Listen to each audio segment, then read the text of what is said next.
deadly riots over the government's plan to avoid defaulting on its loans. Is that the unemployment keeps rising, and it has to keep rising just because we have an excess supply of goods, which is this is all borrowed money that our and that kids debt is owned by banks in other countries. It's been over wires. Including right here at home. In the form of a convenient personal loan.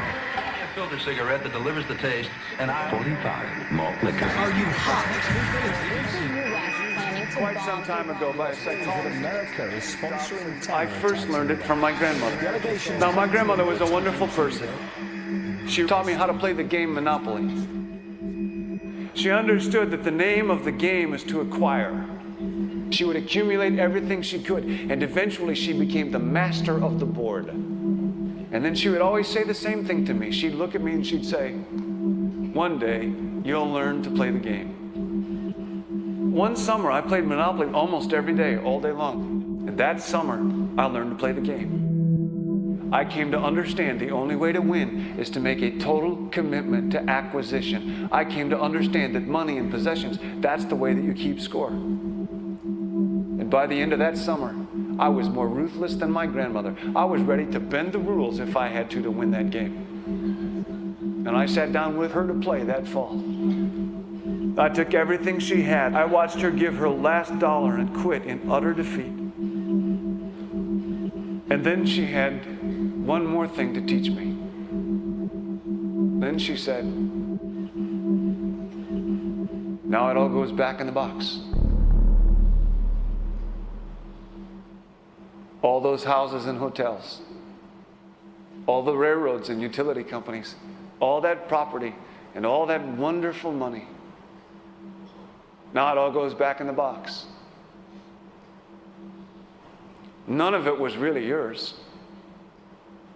You got all heated up about it for a while. But it was around a long time before you sat down at the board. And it will be here after you're gone. Players come and players go. Houses and cars, titles and clothes, even your body. Because the fact is that everything I clutch and consume and hoard is going to go back in the box, and I'm going to lose it all.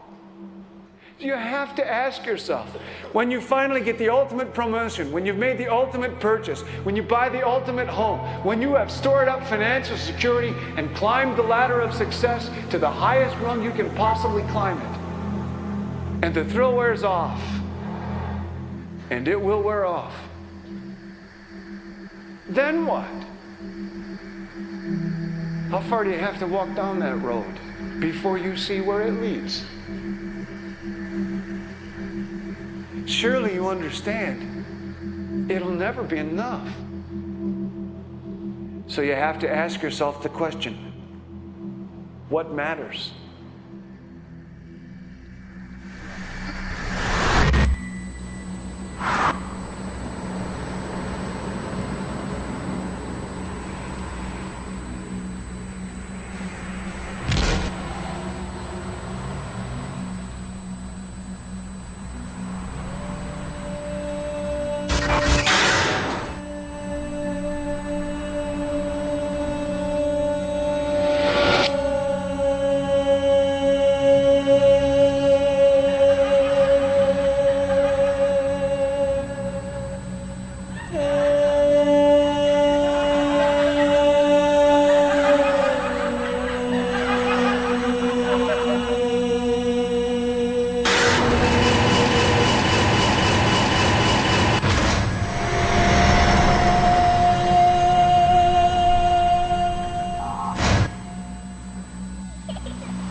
was a young man growing up in New York City, I refused to pledge allegiance to the flag.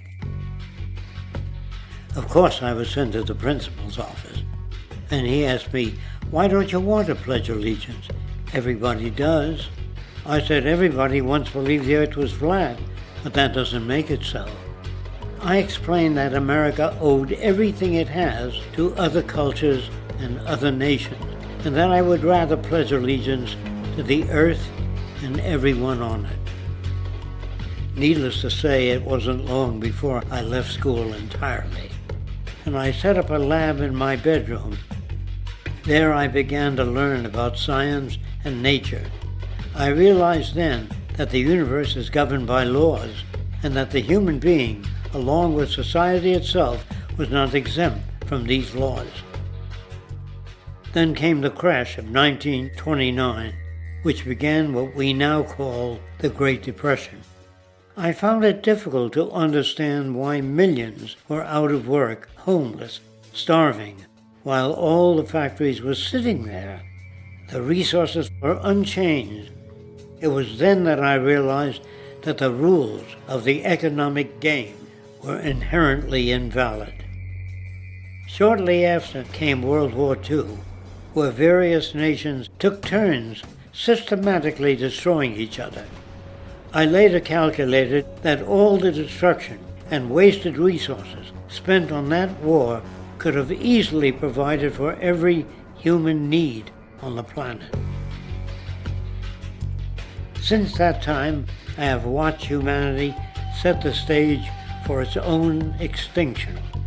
I have watched as the precious finite resources are perpetually wasted and destroyed in the name of profit and free markets. I have watched the social values of society be reduced into a base artificiality of materialism and mindless consumption. And I have watched as the monetary powers control the political structure of supposedly free societies. I'm 94 years old now, and I'm afraid my disposition is the same as it was 75 years ago. This shit's got to go.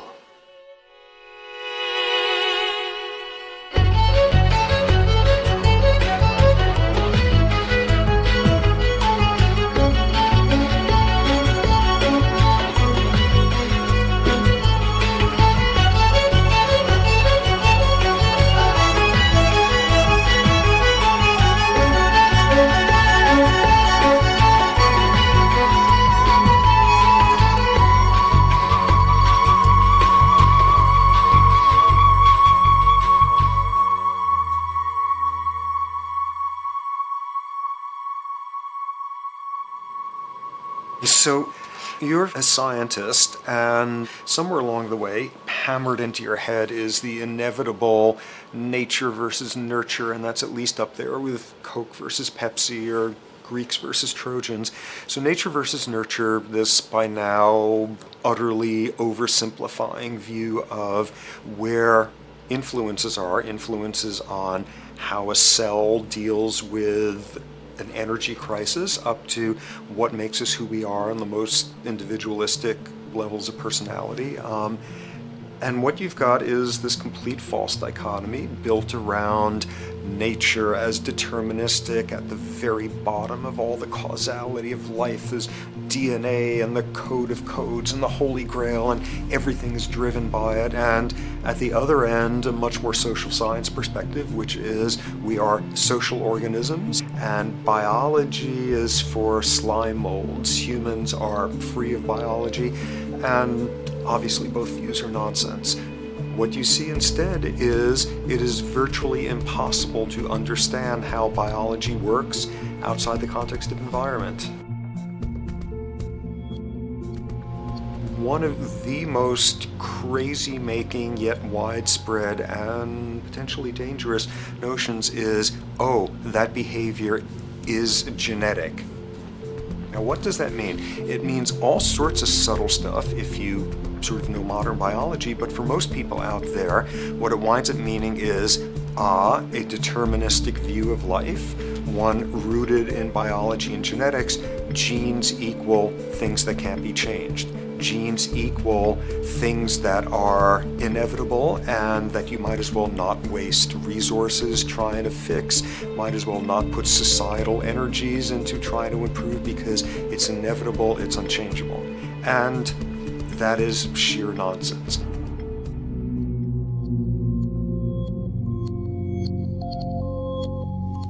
It is widely thought that conditions like ADHD are genetically programmed, conditions like schizophrenia are genetically programmed.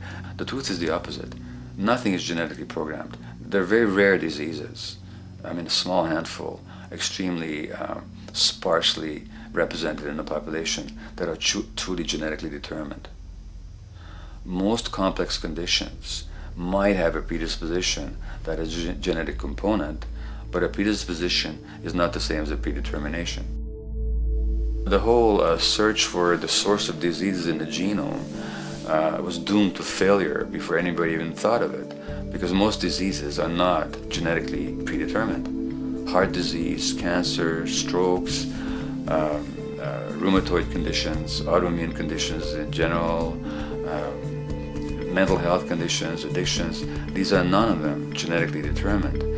Breast cancer, for example, out of 100 women with breast cancer, only 7 will carry the breast cancer genes. 93 do not. And out of 100 women who do have the genes, not all of them will get cancer.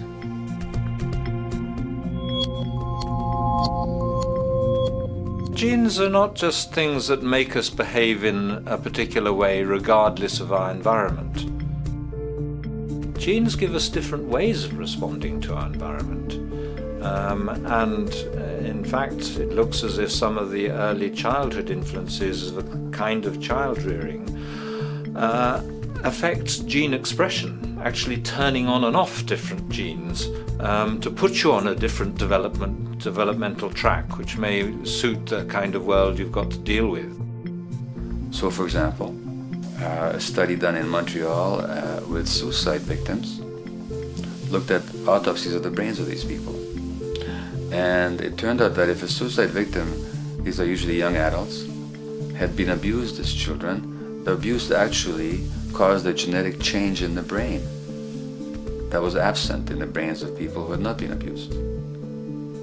That's an epigenetic effect. Epi means on top of, so that the epigenetic influence is what happens environmentally to either activate or deactivate certain genes.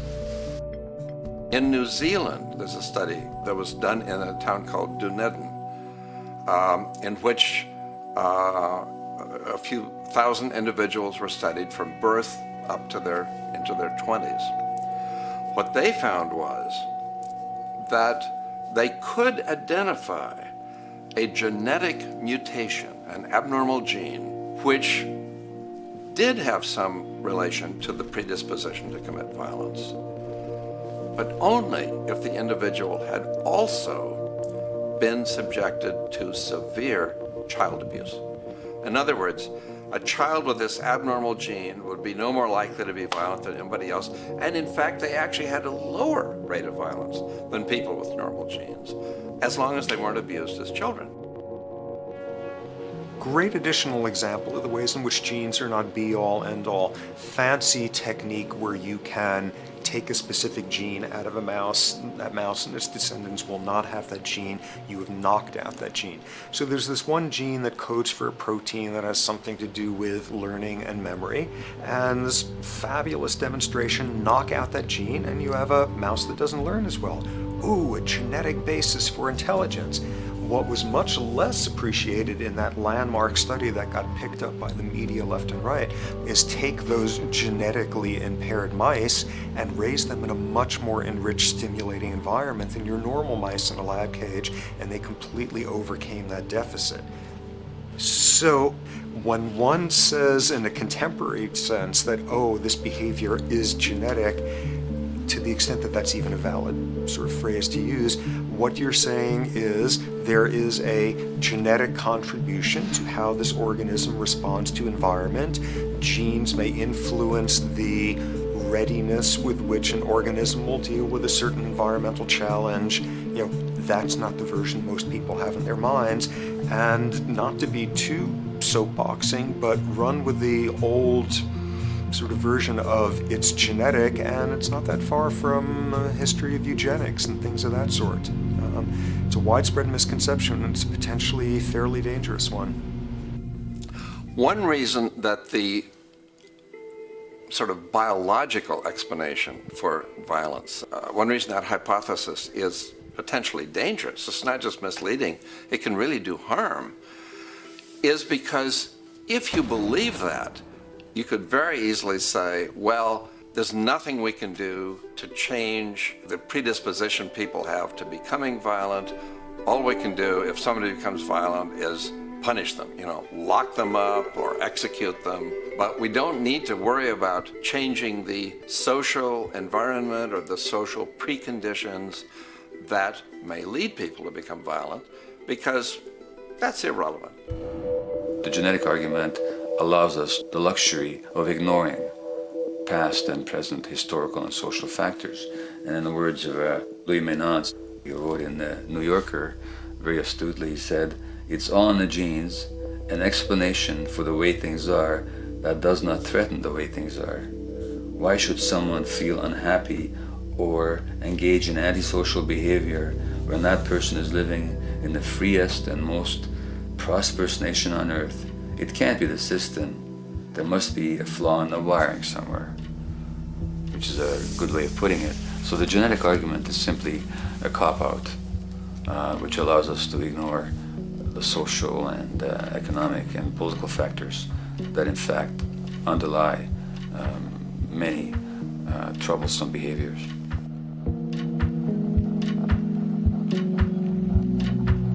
Addictions are usually considered to be a drug-related issue, but looking at it more broadly, I define addiction as any behavior that is associated with craving, with temporary relief, and with long-term negative consequences, along with an impairment of control over it, so that the person wishes to give it up or promises to do so, but can't follow through. And when you understand that, then you can see that there are many more addictions than simply those related to drugs. So there's workaholism, there's addiction to shopping, to the internet, to video games. There's the addiction to power. People have power, but they want more and more and more. Nothing is ever enough for them. Acquisition, corporations that must own more and more. The addiction to oil, or at least to the wealth and to the products made accessible to us by oil. Look at the negative consequences on the environment. We're destroying the very earth that we inhabit for the sake of that addiction. Now, these addictions are far more devastating in their social consequences than the cocaine or heroin habits of my downtown East Side patients. Yet they're rewarded and considered to be respectable. The tobacco company executive that shows a higher profit will get a much bigger reward. He doesn't face any negative consequences legally or otherwise. In fact, he's a respected member of the board of several other corporations. But tobacco smoke-related diseases kill 5.5 million people around the world every year. In the United States, they kill 400,000 people a year. And these people are addicted to what? To profit. To such a degree are they addicted that they're actually in denial about the impact of their activities, which is typical for addicts, is denial. And that's a respectable one. It's respectable to be addicted to profit no matter what the cost. So what is acceptable and what is respectable is a highly arbitrary phenomenon in our society. And it seems like the greater the harm, the more respectable the addiction.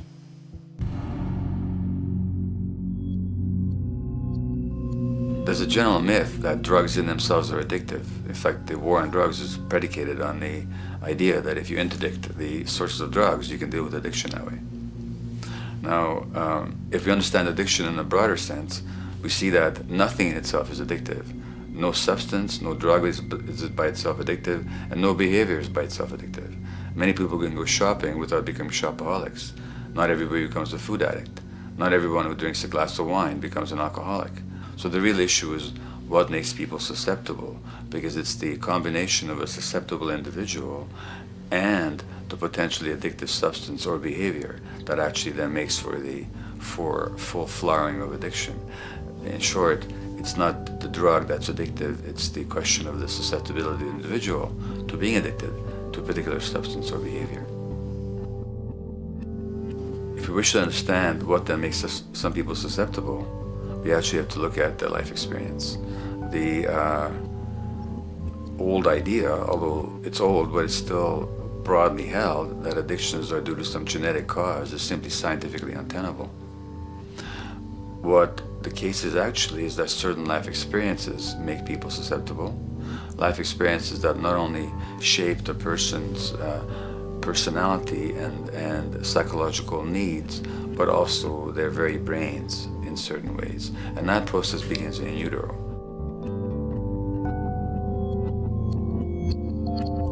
It's been shown, for example, that if you stress mothers during pregnancy, their children are more likely to have traits that predispose them to addictions.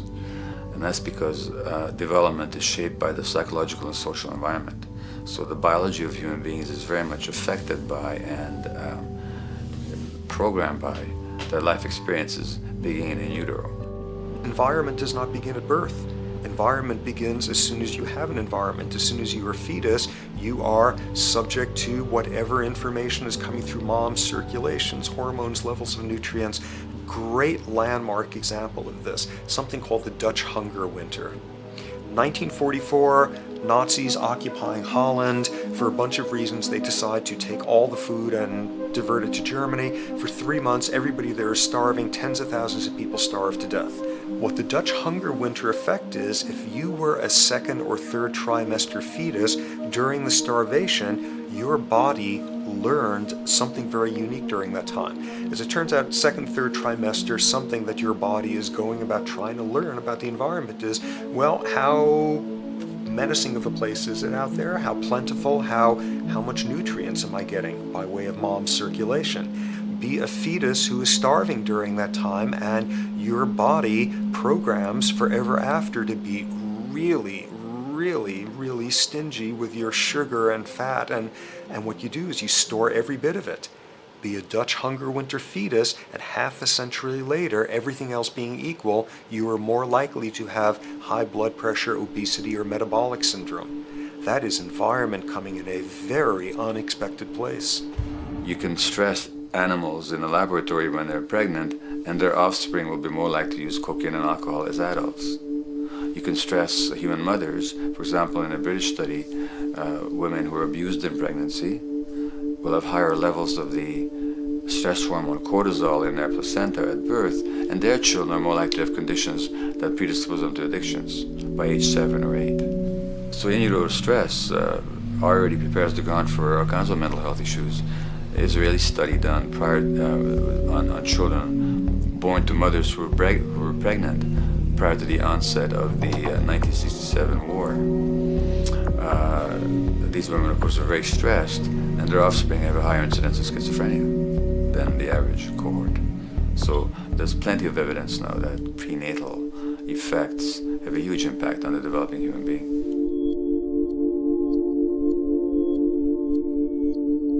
The point about human development, and specifically human brain development, is that it occurs mostly under the impact of the environment and mostly after birth.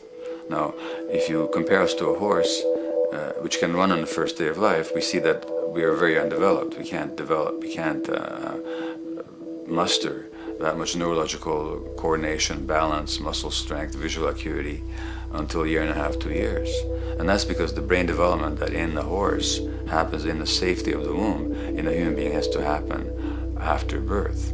And that has to do with simple evolutionary logic. As the head gets larger, which is what makes us into human beings, the burgeoning of the forebrain is what creates the human species, actually.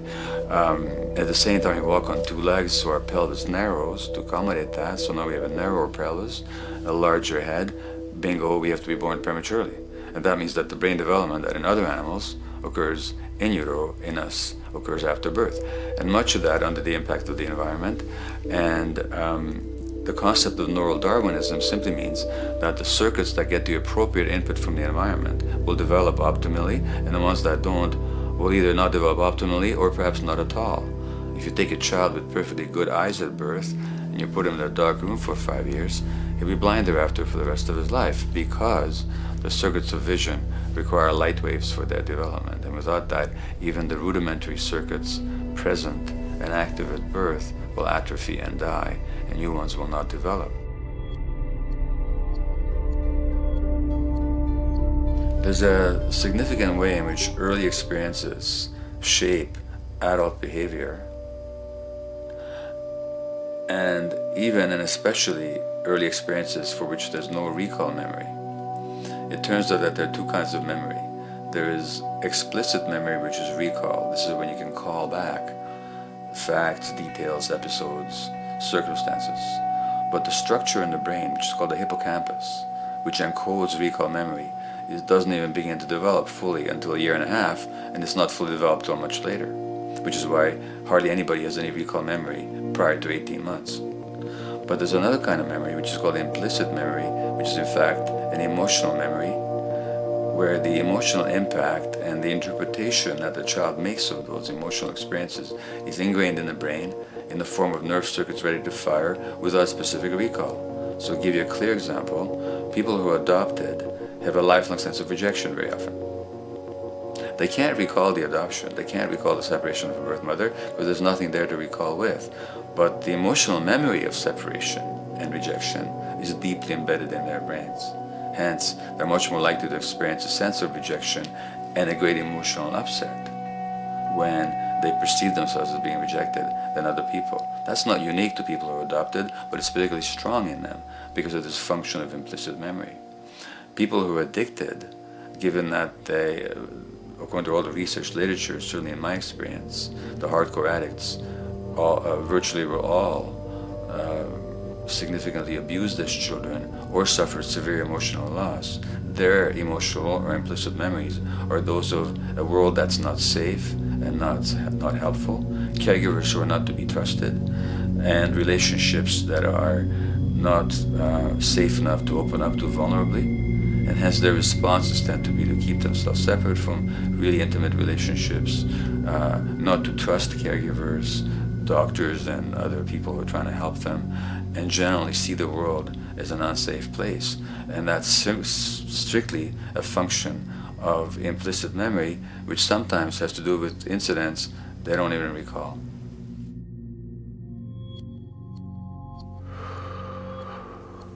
Infants who are born premature are often in incubators and various types of gadgetry and machinery for weeks and perhaps months.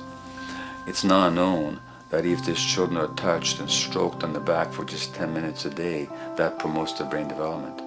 So human touch is essential for development. And in fact, infants who are never picked up will actually die. That's how much of a fundamental need being held is to human beings.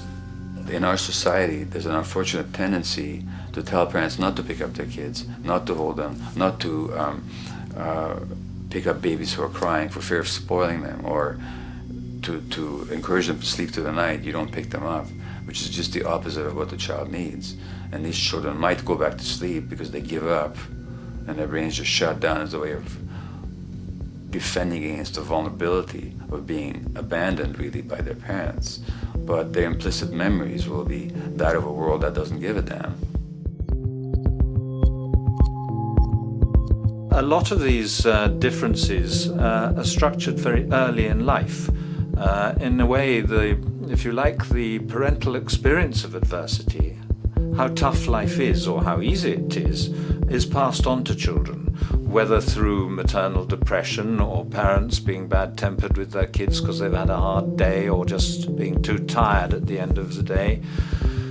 And these have very powerful effects, programming children's development, which we know a lot about now.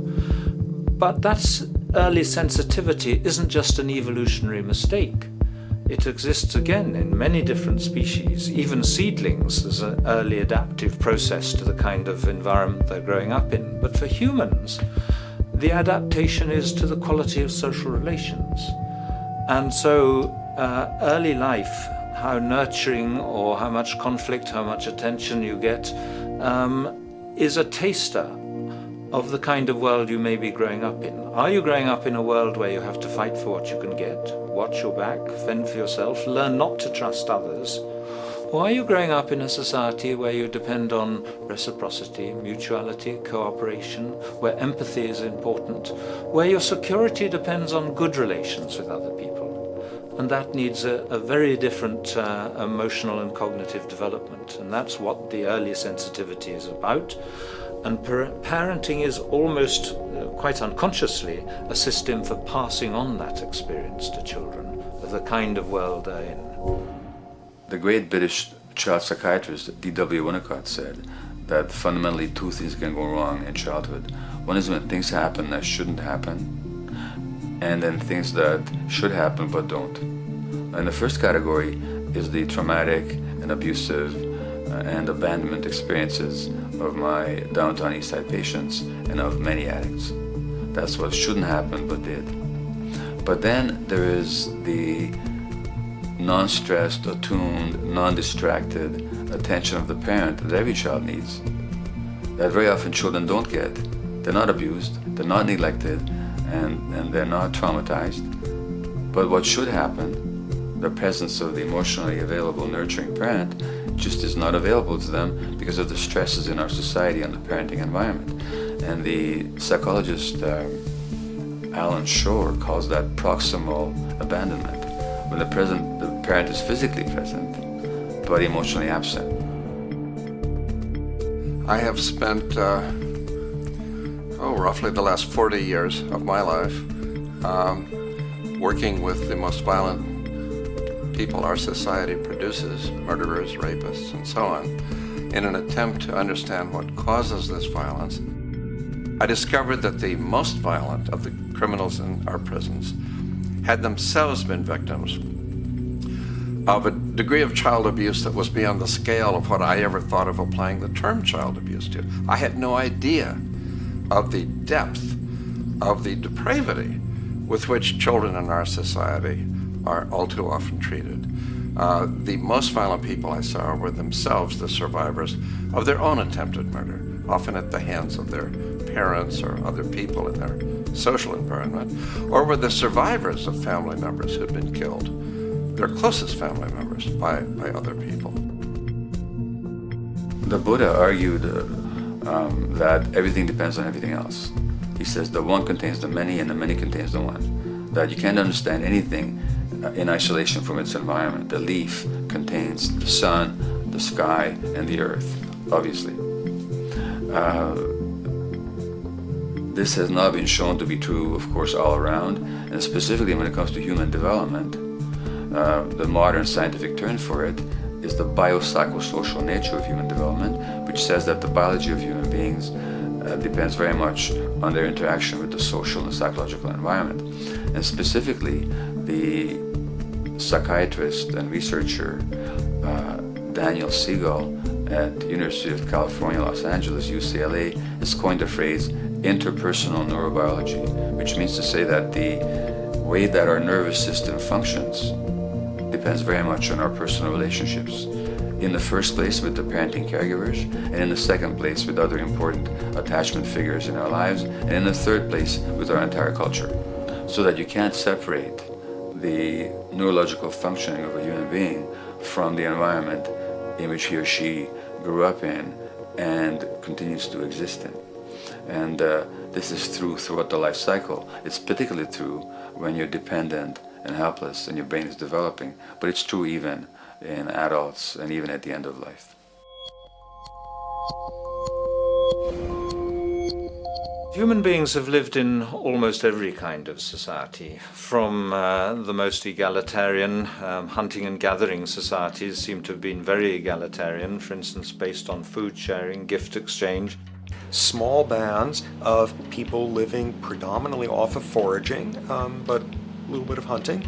Predominantly among people you have at the least known your entire life, if not surrounded by third cousins or closer, in a world in which there is a great deal of fluidity between different groups, in a world in which there is not a whole lot in terms of material culture.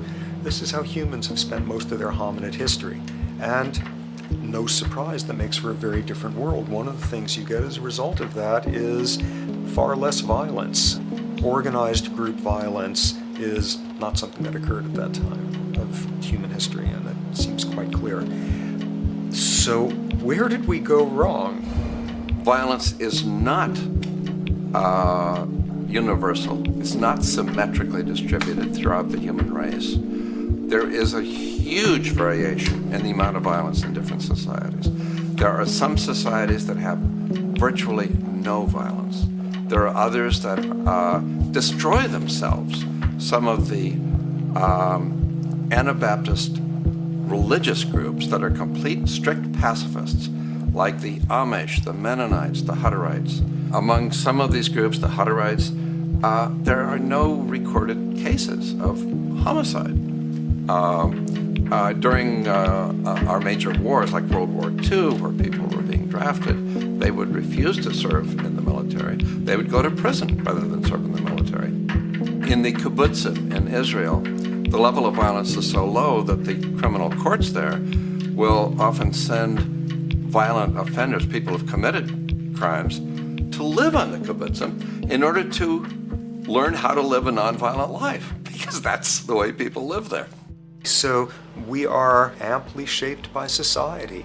Our societies in the broader sense, including our theological, our metaphysical, our linguistic influences, etc., our societies help shape us as to whether or not we think life is basically about sin or about beauty, whether the afterlife will carry a price for how we live our lives or if it's irrelevant. In a broad sort of way, different large societies could be termed as individualistic or collectivist, and you get very different people and different mindsets, and I suspect different brains coming along with that. We in America are in one of the most individualistic of societies, and capitalism being a system that allows you to go higher and higher up a potential pyramid, and the deal is it comes with fewer and fewer safety nets. By definition, the more stratified a society is, the fewer people you have as peers, the fewer people with whom you have symmetrical, reciprocal relationships, and instead all you have are differing spots and endless hierarchies. And a world in which you have few reciprocal partners is a world with a lot less altruism.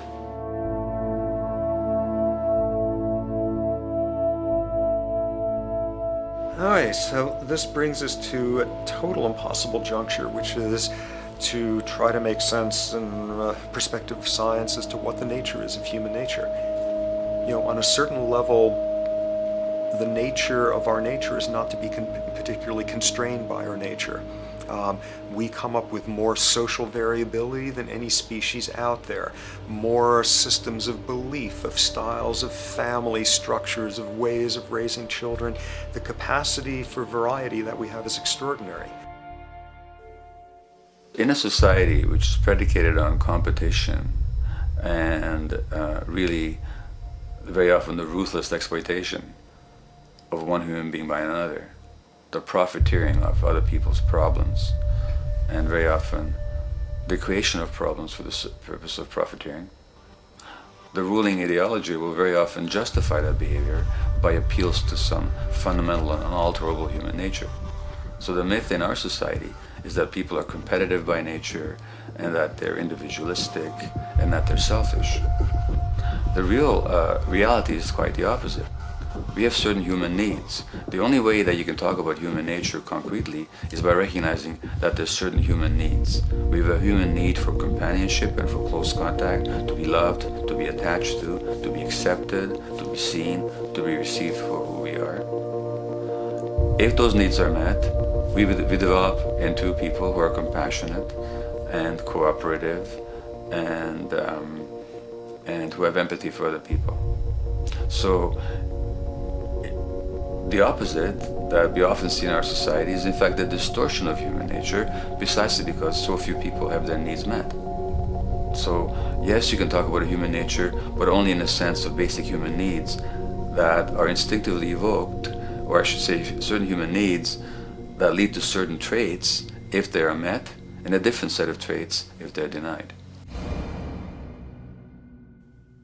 So, when we recognize the fact that the human organism, which has a great deal of adaptive flexibility, allowing us to survive in many different conditions, is also rigidly programmed for certain environmental requirements or human needs, a social imperative begins to emerge. Just as our bodies require physical nutrients, the human brain demands positive forms of environmental stimulus at all stages of development, while also needing to be protected from other negative forms of stimulus. And if things that should happen do not, or if things that shouldn't happen do, it is now apparent that the door can be opened for not only a cascade of mental and physical diseases, but many detrimental human behaviors as well. So as we turn our perspective now outward and take account for the state of affairs today, we must ask the question, is the condition we have created in the modern world actually supporting our health? Is the bedrock of our socioeconomic system acting as a positive force for human and social development and progress? Or is the foundational gravitation of our society actually going against the core evolutionary requirements needed to create and maintain our personal and social well-being?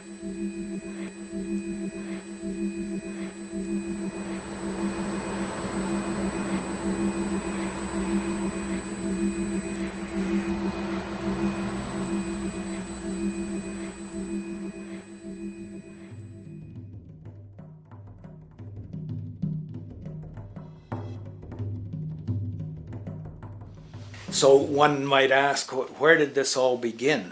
What we have today, really a world in a state of cumulative collapse. You get it started with John Locke. And John Locke introduces property, and he has 3 provisos for just private right and property. And the 3 provisos are that there must be enough left over for others, and that you must not let it spoil, and that you, most of all, must mix your labor with it. It seems justified. You mix your labor with the world, then you're entitled to the product, and as long as there's enough left over for others, and as long as it doesn't spoil, you don't allow anything to go to waste, that's okay. Well, he spends a long time of his famous treatise of government, and it's since been the canonical text for economic and political and legal understanding. Is still a classic text of study. Well, what he did is, after he gives the provisos, and you're almost thinking at the time whether you're for private property or not, he's given a very good and plausible and powerful defense of private property here. Well, he drops them. He drops them like that, right in one sentence. He says, well, once the introduction of money came in by men's tacit consent, then it became, and he doesn't say all the provisos are canceled, erased, but that's what happens. So now we have not product and your property earned by your own labor. Oh no, money buys labor now. There's no longer a consideration of whether there's enough left over for others. There's no longer a consideration of whether it spoils, because he says, well, money's like silver and gold can't spoil, therefore monies can't be responsible for waste, which is ridiculous. We're not talking about money and silver, we're talking about what its effects are. It's one non sequitur after another. Just the most startling logical legerdemain that he gets away with here. But it fits the interests of capital owners. Then Adam Smith comes along, and what he adds is the religion to this. Locke started with God made it all this way. This is God's right. And now we get also with Smith coming along, he says it's not only God's, I mean, he's not saying this, but this is what's happening philosophically in principle. He's saying it's not only a question of private property, that's all now presupposed, is given. And that there's money investors that buy labor, given. That there's no limit to how much they can buy of other men's labor, how much they can accumulate, how much inequality, that's all given now. And so he comes along, and what his big idea is, and again, it's just introduced in parentheses, en passant. You know, when people put out the goods for sale and others, you know, the supply, and other people buy them with the demand and so forth, how do we have supply equaling demand or demand equaling supply? How can they come into equilibrium? And that is one of the central notions of economics, is how do they come into equilibrium? And he says it's the invisible hand of the market that brings them into equilibrium. So now we have God is actually immanent. He just didn't give the rights to property and how, all its wherewithal and its natural rights of doing all that Locke said. Now we have the system itself as God. In fact, Smith says, when he talks, and you'll never find this quoted, you have to read the whole of the Inquiry into the Wealth of Nations. He says, the scantiness of subsistence sets limits to the reproduction of the poor, and that nature can deal with this in no other way than elimination of their children. So he anticipated evolutionary theory in the worst sense. This is well before Darwin. And so he called them the race of laborers. So you can see there was inherent racism built in here. There was an inherent acceptance, life blindness to kill innumerable children. And he thought, well, that's the invisible hand making supply meet demand and demand meet supply. So see how wise God is. So you can see a lot of the really virulent, life-destructive, eco-genocidal things that are going on now have, in a way, a thought gene back in Smith too. When we reflect on the original concept of the so-called free market capitalist system, as initiated by early economic philosophers such as Adam Smith, we see that the original intent of a market was based around real, tangible, life-supporting goods for trade. Adam Smith never fathomed that the most profitable economic sector on the planet would eventually be in the arena of financial trading, or so-called investment, where money itself is simply gained by the movement of other money in an arbitrary game which holds zero productive merit to society. Yet, regardless of Smith's intent, the door for such seemingly anomalous advents was left wide open by one fundamental tenet of this theory. Money is treated as a commodity in and of itself. Today, in every economy of the world, regardless of the social system they claim, money is pursued for the sake of money and nothing else. The underlying idea, which was mysteriously qualified by Adam Smith with his religious declaration of the invisible hand, is that the narrow, self-interested pursuit of this fictional commodity will somehow magically manifest human and social well-being and progress. The reality is that the monetary incentive interest, or what some have termed the money sequence of value, has now completely decoupled from the foundational life interest, which could be termed the life sequence of value. What has happened is that there's a complete confusion in economic doctrine between those two sequences. They think that the money sequence of value delivers the life sequence of value, and that's why they say if more goods are sold, if GDPs rise and so forth, therefore there'll be more well-being, enhanced well-being. We take the GDP to be basically our indicator of social health. Well, there you see the confusion. It's talking about money sequences of value, that is all the receipts, all the revenues that are derived from selling goods, and they're confusing that with life reproduction, so that you have built right into this thing from the beginning is a complete conflation of the money and life sequences of value. So we're dealing with a kind of structured delusion that becomes more and more deadly as the money sequence decouples from producing anything at all. So it's a system disorder, and the system disorder seems to be fatal.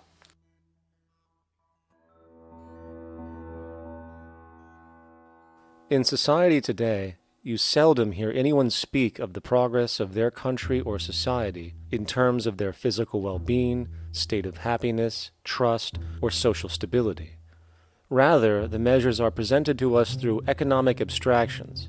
We have the gross domestic product, the consumer price index, the value of the stock market, rates of inflation, and so on. But does this tell us anything of real value as to the quality of people's lives?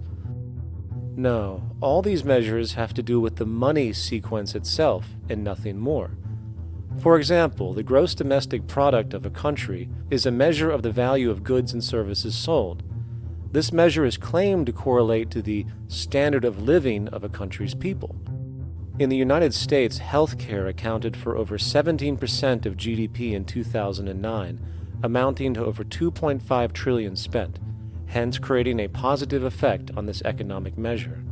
And based on this logic, it would be even better for the U.S. economy if healthcare services increased more so, perhaps to $3 trillion or $5 trillion, since that would create more growth, more jobs, and hence boasted by economists as a rise in their country's standard of living. But wait a minute, what do healthcare services actually represent? Well, sick and dying people. That's right, the more unhealthy people there are in America, the better the economy. Now, that is not an exaggeration or a cynical perspective. In fact, if we step back far enough, you will realize that the GDP not only doesn't reflect real public or social health on any tangible level, it is, in fact, mostly a measure of industrial inefficiency and social degradation. And the more you see it rise, the worse things are becoming with respect to personal, social, and environmental integrity. You have to create problems to create profit. There is no profit under the current paradigm in saving lives, putting balance on this planet, having justice and peace or anything else. There's just no profit there. There's an old saying, pass a law, create a business, whether you're creating a business for a lawyer or whatever. So, crime does create business, just like destruction creates business in Haiti. We have now roughly 2 million people incarcerated in this country, and of those, many of them are in prisons run by private corporations, Corrections Corporation of America, Wackenhut, who trade their stock on Wall Street based upon how many people are in jail. Now that's sickness, but that is a reflection of what this economic paradigm calls for. So what exactly does this economic paradigm call for? What is it that keeps our economic system going? Consumption. Or more accurately, cyclical consumption. When we break down the foundation of classic market economics, we are left with a pattern of monetary exchange that simply cannot be allowed to stop or even substantially slowed, if the society as we know it is to remain operational. There are three main actors on the economic stage: the employee, the employer, and the consumer. The employee sells labor to the employer for income. The employer sells its production services and hence goods to the consumer for income. And the consumer, of course, is simply another role of the employer and employee, spending back into the system to enable the cyclical consumption to continue. In other words, the global market system is based on the assumption that there will always be enough product demand in society to move enough money around at a rate which can keep the consumption process going. And the faster the rate of consumption, the more so-called economic growth is assumed, and so the machine goes. But hold on, I thought an economy was meant to, economize? Doesn't the very term have to do with preservation and efficiency and a reduction of waste? So how does our system, which demands consumption and the more the better, efficiently preserve or economize at all? Well, it doesn't. The intent of the market system is, in fact, the exact opposite of what a real economy is supposed to do, which is efficiently and conservatively orient the materials for production and distribution of life-supporting goods. We live on a finite planet with finite resources, where, for example, the oil we utilize took millions of years to develop, where the minerals we use took billions of years to develop. So, having a system that deliberately promotes the acceleration of consumption for the sake of so-called economic growth is pure ecocidal insanity. Absence of waste, that's what efficiency is. Absence of waste. This system is more wasteful than all the other existing systems in the history of the planet. Every level of life organization and life system is in a state of crisis and challenge and decay or collapse. No peer-reviewed journal in the last 30 years will tell you anything different. That is that every life system is in decline, as well as social programs, as well as our water access. Try to name any means of life that isn't threatened and in danger. You can't. There really isn't one, and that's very, very despairing. But we haven't even figured out the causal mechanism. We don't want to face the causal mechanism. We just want to go on, that's what insanity is, where you keep doing the same thing over and over again, though it clearly doesn't work. So you're really dealing with not an economic system, but I would go so far as to say an anti-economic system. There's an old saying that the competitive market model seeks to create the best possible goods at the lowest possible prices. This statement is essentially the incentive concept, which justifies market competition based on the assumption that the result is the production of higher quality goods. If I was going to build myself a table from scratch, I would naturally build it out of the best, most durable materials possible, right? With the intent for it to last as long as possible. Why would I want to make something poor, knowing I would have to eventually do it again and expend more materials and more energy? Well, as rational as that may seem in the physical world, when it comes to the market world, it is not only explicitly irrational, it is not even an option. It is technically impossible to produce the best of anything if a company is to maintain a competitive edge and hence remain affordable to the consumer. Literally everything created and set for sale in the global economy is immediately inferior the moment it is produced, for it is a mathematical impossibility to make the most scientifically advanced, efficient, and strategically sustainable products. This is due to the fact that the market system requires that cost efficiency, or the need to reduce expenses, exist at every stage of production, from the cost of labor to the cost of materials and packaging, and so on. This competitive strategy, of course, is to make sure the public buys their goods rather than from a competing producer, which is doing the exact same thing to also make their goods both competitive and affordable. This immutably wasteful consequence of the system could be termed intrinsic obsolescence. However, this is only one part of a larger problem. A fundamental governing principle of market economics, one that you will not find in any textbook, by the way, is the following. Nothing produced can be allowed to maintain a lifespan longer than what can be endured in order to continue cyclical consumption. In other words, it is critical that stuff break down, fail, and expire within a certain amount of time. This is termed planned obsolescence. Planned obsolescence is the backbone of the underlying market strategy of every goods-producing corporation in existence. While very few, of course, would admit to such a strategy outright, what they do is mask it within the intrinsic obsolescence phenomenon just discussed, while often ignoring or even suppressing new advents in technology which might create a more sustainable, durable good. So, if it wasn't wasteful enough that the system inherently cannot allow the most durable and efficient goods to be produced, planned obsolescence deliberately recognizes that the longer any good is in operation, the worse it is for sustaining cyclical consumption and hence the market system itself. In other words, product sustainability is actually inverse to economic growth, and hence there is a direct, reinforced incentive to make sure lifespans are short of any given good produced. And in fact, the system cannot operate any other way. One glance at the sea of landfills now spreading across the world show the obsolescence reality.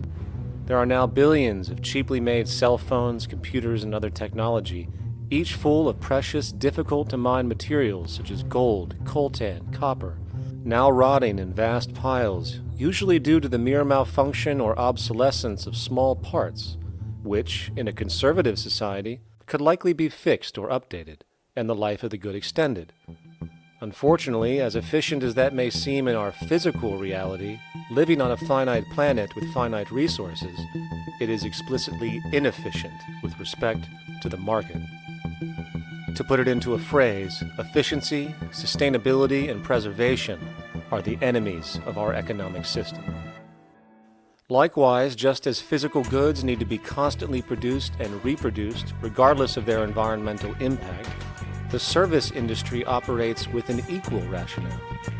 The fact is, there is no monetary benefit to resolving any problems which are currently being serviced. At the end of the day, the last thing the medical establishment really wants is the curing of diseases such as cancer, which would eliminate countless jobs and trillions in revenue. And since we're on the subject, crime and terrorism in this system are good. Well, at least economically, for it is employing police, generating high-value commodities for security, not to mention the value of prisons that are privately owned for profit. And how about war? The war industry in America is a huge driver of GDP, one of the most profitable industries, producing weapons of death and destruction. The favorite game of this industry is to blow things up and then go and rebuild them for profit. We saw this with the windfall billion-dollar contracts made from the Iraq War. The bottom line is that socially negative attributes of society have become positively rewarded ventures for industry, and any interest in problem resolution or environmental sustainability and conservation is intrinsically counter to economic sustainability. And this is why, every time you see the GDP rise in any country, you are witnessing an increase in necessity, whether real or contrived. And by definition, a necessity is rooted in inefficiency. Hence, increased necessity means increased inefficiency. The American dream is based on rampant consumerism. It is based upon the fact that mainstream media, and especially commercial advertising, all corporations who need this infinite growth have convinced us or brainwashed most people in America, and hence the world, that we have to have X number of material possessions and the possibility of gaining infinitely more material possessions in order to be happy. That's just not true. So why do people continue to buy in this way, which is ultimately eco-genocidal in its systemic effects cumulatively? And it just is classical operant conditioning. You simply put inputs of conditioning into the organism, and you have outputs of desired behaviors or goals or objectives. And it has all the resources of technology. And they boast about how they get into the minds of infants. What they hear is already making them conditioned to the brand. Then you see, well, that's how people have been such fools. In a way, they've been taught to be fools. It's a value system disorder. You know, if there is any testament to the plasticity of the human mind, if there is any proof to how malleable human thought is and how easily conditioned and guided people can become based on the nature of their environmental stimulus and what it reinforces, the world of commercial advertising is the proof. You have to stand in awe at the level of brainwashing, where these programmed robots known as consumers wander the landscape only to walk into a store and spend, say, $4,000 on a handbag that likely costs $10 to make in a sweatshop overseas, only for the brand status it supposedly represents in the culture. Or perhaps the ancient communal traditions which increase trust and cohesiveness in society, which have now been hijacked by acquisitive, materialistic values, where now annually we exchange useless crap a few times a year. And we might wonder why so many today have a compulsion to shopping and acquisition, when it is clear that they have been conditioned from childhood to expect material goods as a sign of their status with friends and family. The fact is, the foundation of any society are the values that support its operation, and our society, as it exists, can only operate if our values support the conspicuous consumption it requires to continue the market system. 75 years ago, consumption in America and much of the First World was half of what we see today per person. Today's new consumer culture has been manufactured and imposed due to the very real need for higher and higher levels of consumption. And this is why most corporations now spend more money on advertising than the actual process of product creation itself. They work diligently to create a false need for you to fill, and it happens to work. You know, economists are in fact not economists at all. They're propagandists of money value, and you'll find that all their models basically get down to token exchanges that are to the profit of one side or both sides or whatever, but they're completely disconnected from the actually existing world of reproduction. In Ohio, an old man failed to pay his electric bill. You may be familiar with the case. And the electric company turned off the electricity and he died.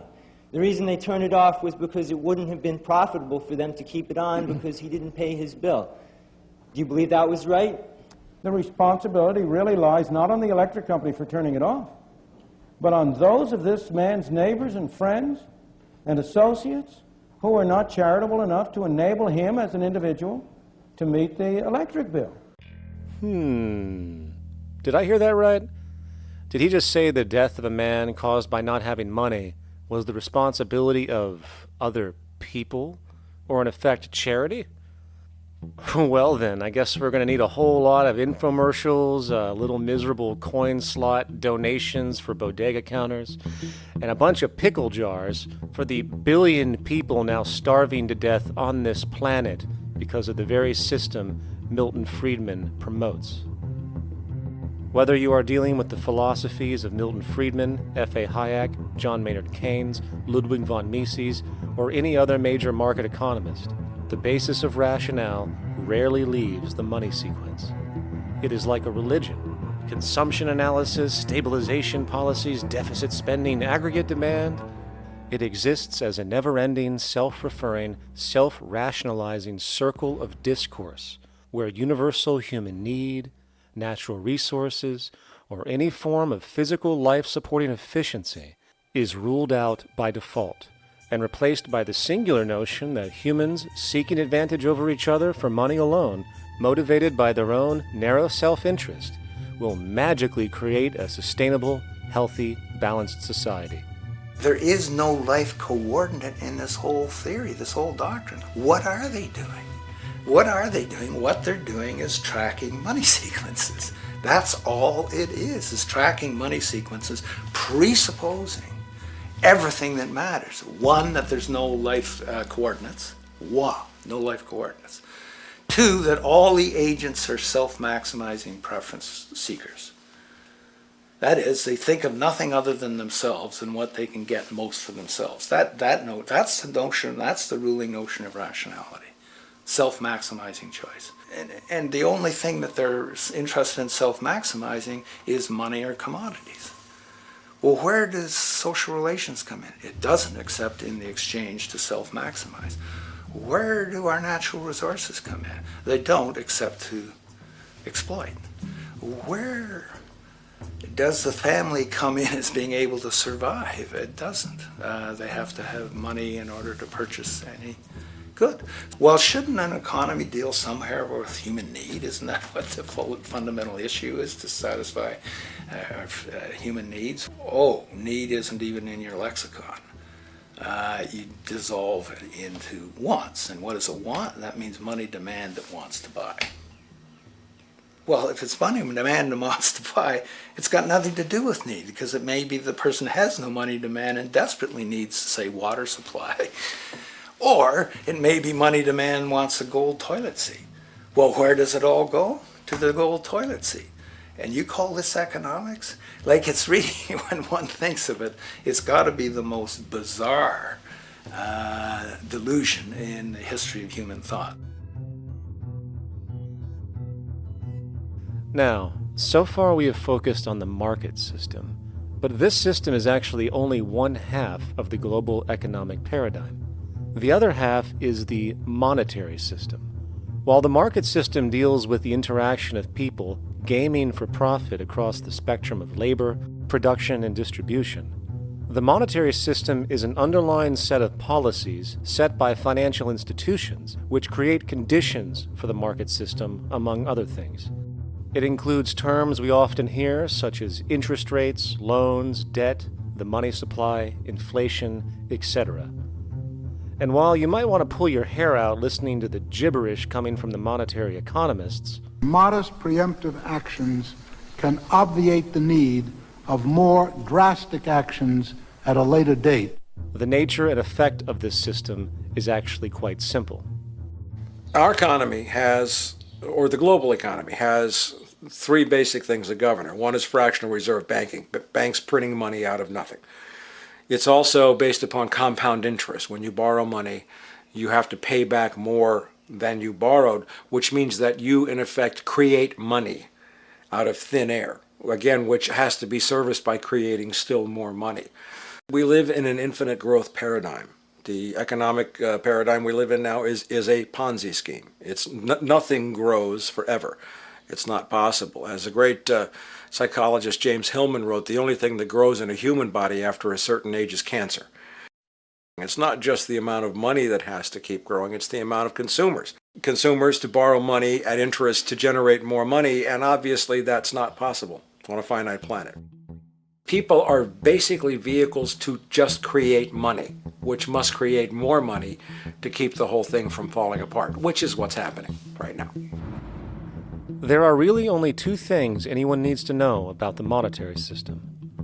1. All money is created out of debt. Money is monetized debt, whether it materialized from treasury bonds, home loan contracts, or credit cards. In other words, if all outstanding debt was to be repaid right now, there would not be $1 in circulation. And 2, interest is charged on virtually all loans made, and the money needed to pay back this interest does not exist in the money supply outright. Only the principal is created by the loans, and the principal is the money supply. So, if all this debt was to be repaid right now, not only would there not be $1 left in circulation, there would also be a gigantic amount of money owed that is literally impossible to pay back, for it does not exist. The consequence of all of this is that two things are inevitable: inflation and bankruptcy. As far as inflation, this can be seen as an historical trend in virtually every country today, and easily tied to its cause, which is the perpetual increase of the money supply, which is required to cover the interest charges and keep the system going. As far as bankruptcy, it comes in the form of debt collapse. This collapse will inevitably occur with a person, a business, or a country, and typically happens when the interest payments are no longer possible to make. But there is a bright side to all of this. Well, at least in terms of the market system, because debt creates pressure. Debt creates wage slaves. A person in debt is much more likely to take a low wage than a person who isn't, hence becoming a cheap commodity. So it's great for the corporations to have a pool of people that have no financial mobility. But hey, that same train of thought also goes for entire countries. The World Bank and the International Monetary Fund, which mostly serve as proxies for transnational corporate interests, give gigantic loans to troubled countries at very high interest rates, and then, once the countries are deeply in the hole and can't pay, austerity measures are applied, the corporations swoop in, set up sweatshops, and take their natural resources. Now that's market efficiency. But wait, there's more.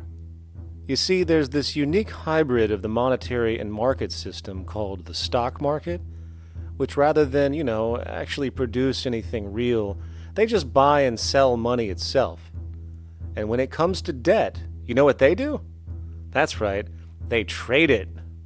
They actually buy and sell debt for profit, from credit default swaps and collateralized debt obligations for consumer debt, to complex derivative schemes used to mask the debt of entire countries, such as the collusion of investment bank Goldman Sachs in Greece, which nearly collapsed the entire European economy.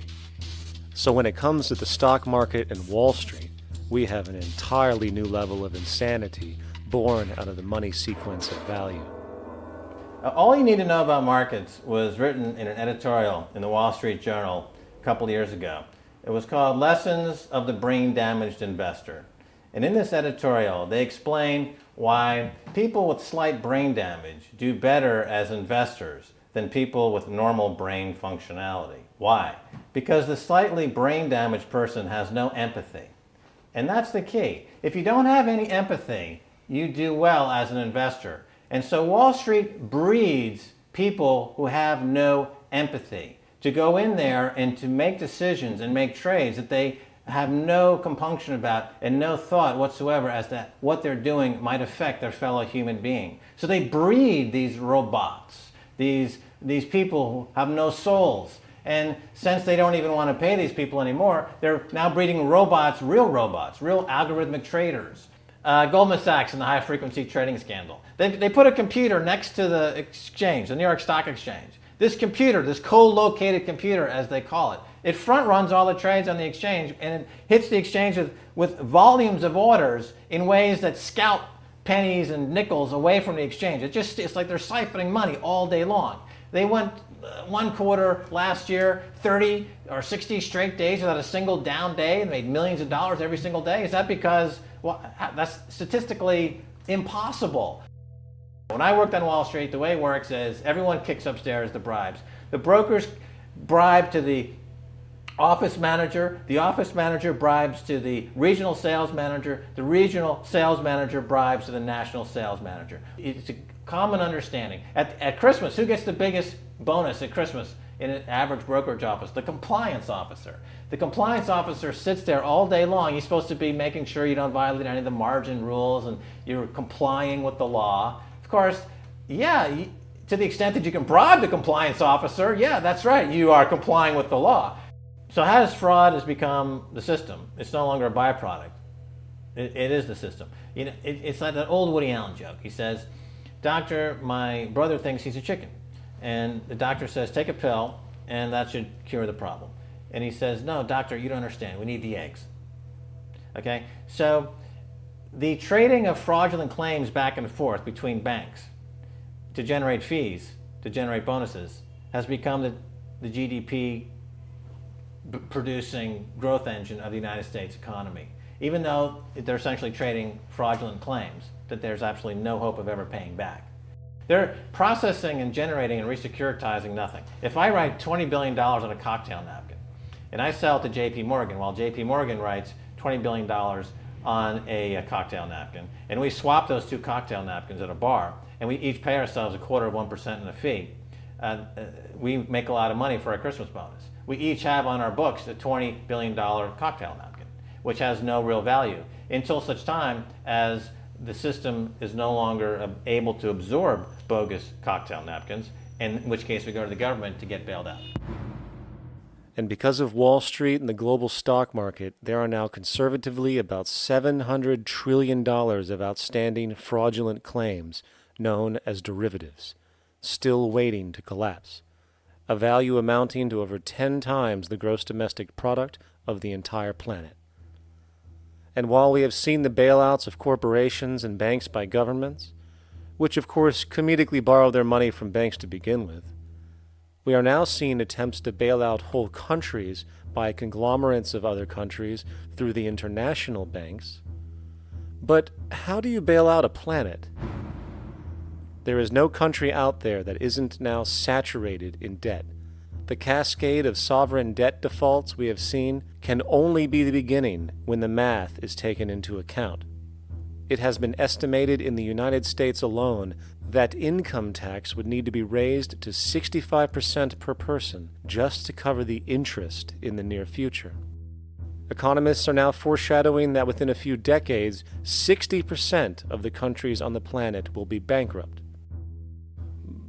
But, hold on, let me get this straight. The world is going bankrupt, whatever the hell that means, because of this idea called debt, which doesn't even exist in the physical reality. It's only part of a game that we've invented. And yet, the well-being of billions of people is now being compromised. Extreme layoffs, tent cities, accelerating poverty, austerity measures imposed, schools shutting down, child hunger, and other levels of familial deprivation, all because of this elaborate fiction. What are we, fucking stupid? Hey, Mars, my man. Help a brother out, huh? Grow up, kid.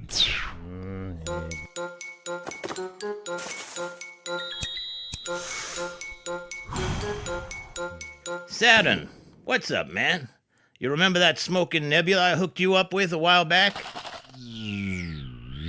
Listen, Earth, we're getting really tired of you. You've been given everything, and yet you waste it all. You got plenty of resources, and you know it. Why don't you grow up and learn some responsibility, for Christ's sake? You're making your mother miserable.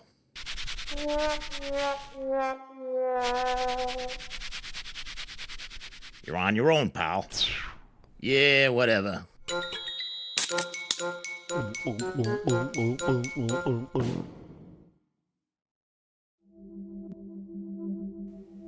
Now, all of this considered, from the waste machine known as the market system to the debt machine known as the monetary system, hence creating the monetary market paradigm which defines the global economy today, there is one consequence that runs through the entire machine: inequality.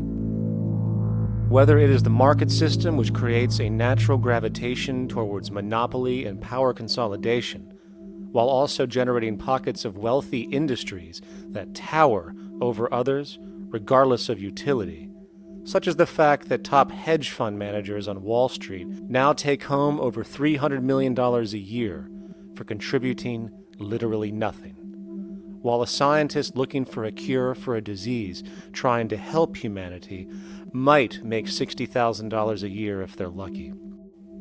Or whether it is the monetary system, which has class division built right into its structure. For example, if I have $1 million to spare and I put it into a CD at 4% interest, I will make $40,000 a year. No social contribution, no nothing. However, if I'm a lower class person and have to take loans to buy my car or home, I am paying in interest, which, in abstraction, is going to pay that millionaire with the 4% CD. This stealing from the poor to pay the rich is a foundational, built-in aspect of the monetary system, and it could be labeled structural classism. Of course, historically, social stratification has always been deemed unfair, but obviously accepted overall as now 1% of the population owns 40% of the planet's wealth. But, material fairness aside, there is something else going on underneath the surface of inequality, causing an incredible deterioration in public health as a whole. Well, I think people are often puzzled by the contrast between the material success of our societies, unprecedented levels of wealth, and the many social failings. I mean, you know, if you look at the rates of drug abuse or violence or self-harm amongst kids or mental illness, there's clearly something going deeply wrong with our societies. What the data that I've been describing does is simply shows that intuition that people have had for hundreds of years, that inequality is divisive and socially corrosive, that intuition is truer than I think we ever imagined.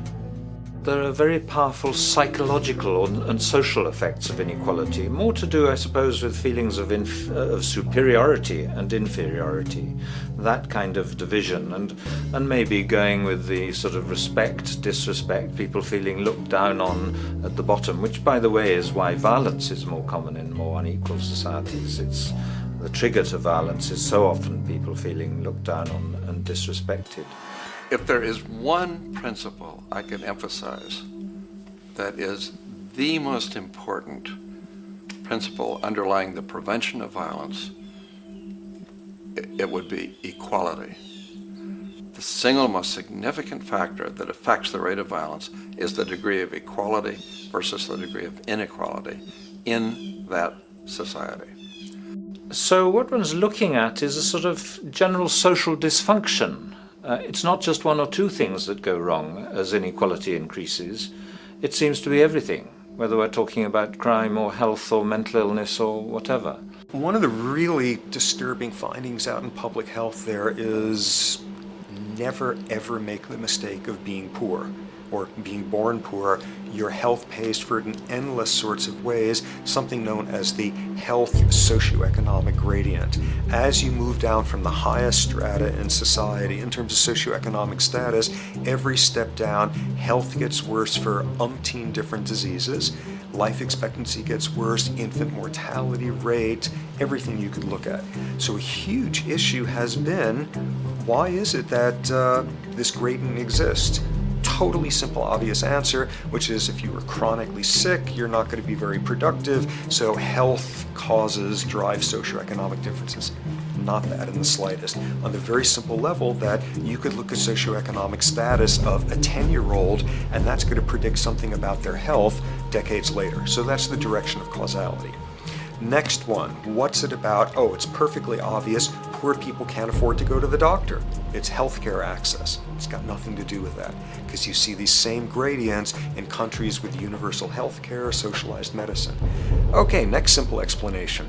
Oh, on the average, the poorer you are, the more likely you are to smoke, to drink, to all sorts of lifestyle risk factor stuff. Yeah, those contribute, but careful studies have shown that explains maybe about a third of the variability. So what's left? And what's left is having a ton to do with the stress of poverty. So the poorer you are, starting off being, the person who's $1 income behind Bill Gates, the poorer you are in this country, on the average, the worse your health is. This tells us something really important. The health connection with poverty, it's not about being poor, it's about feeling poor. Increasingly, we recognize that chronic stress is an important influence on health, but the most important sources of stress are the quality of social relations. And if there is anything that lowers the quality of social relations, it is the socioeconomic stratification of society. What science has now shown is that regardless of material wealth, the stress of simply living in a stratified society leads to a vast spectrum of public health problems. And the greater the inequality, the worse they become. Life expectancy, longer in more equal countries. Drug abuse, less in more equal countries. Mental illness, less in more equal countries. Social capital, meaning the ability of people to trust each other, naturally greater in more equal countries. Educational scores, higher in more equal countries. Homicide rates, less in more equal countries. Crime and rates of imprisonment, less in more equal countries. It goes on and on. Infant mortality, obesity, teen birth rate, less in more equal countries. And perhaps most interesting, innovation, greater in more equal countries, which challenges the age-old notion that a competitive, stratified society is somehow more creative and inventive. Moreover, a study done in the UK called the Whitehall Study confirmed that there is a social distribution of disease as you go from the top of the socioeconomic ladder to the bottom. For example, it was found that the lowest rungs of the hierarchy had a 4-fold increase of heart disease-based mortality compared to the highest rungs. And this pattern exists irrespective of access to health care. Hence, the worse a person's relative financial status, the worse their health is going to be on average. This phenomenon is rooted in what could be termed psychosocial stress, and it is at the foundation of the greatest social distortions plaguing our society today. Its cause? The monetary market system. Make no mistake, the greatest destroyer of ecology, the greatest source of waste and depletion and pollution, the greatest purveyor of violence, war, crime, poverty, animal abuse, and inhumanity, the greatest generator of social and personal neuroses, mental disorders, depression, anxiety, not to mention the greatest source of social paralysis, stopping us from moving into new methodologies for personal health, global sustainability, and progress on this planet, is not some corrupt government or legislation, not some rogue corporation or banking cartel, not some flaw of human nature, and not some secret hidden cabal that controls the world. It is, in fact, the socio-economic system itself at its very foundation.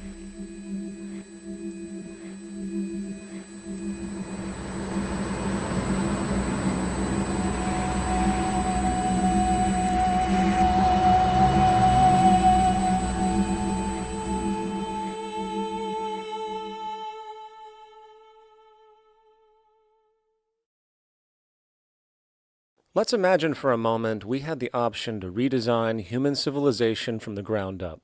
What if, hypothetically speaking, We discovered an exact replica of the planet Earth, and the only difference between this new planet and our current one is that human evolution had not occurred.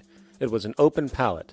No countries, no cities, no pollution, no Republicans, just a pristine, open environment. So, what would we do? Well, first we need a goal, right? And it's safe to say that goal would be to survive. And not to just survive, but to do so in an optimized, healthy, prosperous way. Most people indeed desire to live, and they would prefer to do so without suffering. Therefore, the basis of this civilization needs to be as supportive and hence sustainable for human life as possible, taking into account the material needs of all the world's people while trying to remove anything that could hurt us in the long run. That goal of, say, maximum sustainability understood, the next question regards our method. What kind of approach do we take? Well, let's see. Last I checked, politics was the method of social operation on Earth. So what do the doctrines of the Republicans, liberals, conservatives, or socialists have to say about societal design? Not a damn thing. Okay, then what about religion? Surely the great creator had to have left some blueprint somewhere. No, nothing I can find. Okay then, so what's left? It appears something called science. Science is unique in that its methods demand not only that the ideas proposed be tested and replicated, but everything science comes up with is also inherently falsifiable. In other words, unlike religion and politics, science has no ego, and everything it suggests accepts the possibility of being proven wrong eventually. It holds on to nothing and evolves constantly. Well, that sounds natural enough to me. So then, based on the current state of scientific knowledge in the early 21st century, along with our goal of maximum sustainability for the human population, how do we begin the actual process of construction? Well, the first question to ask, what do we need to survive? The answer, of course, are planetary resources. Whether it is the water we drink, the energy we use, the raw materials we utilize to create tools and shelter, the planet hosts an inventory of resources, many of which are demanded for our survival. So, given that reality, it then becomes critical to figure out what we have and where it is. This means we need to conduct a survey. We simply locate and identify every physical resource on the planet we can, along with the amount available at each location, from the deposits of copper to the most potent locations for wind farms to produce energy, to the natural freshwater springs, to an assessment of the amount of fish in the ocean, to the most prime arable land for food cultivation, etc. But since we humans are going to be consuming these resources over time, we then realize that not only do we need to locate and identify, we also need to track. We need to make sure we don't run out of any of this stuff. That would be bad.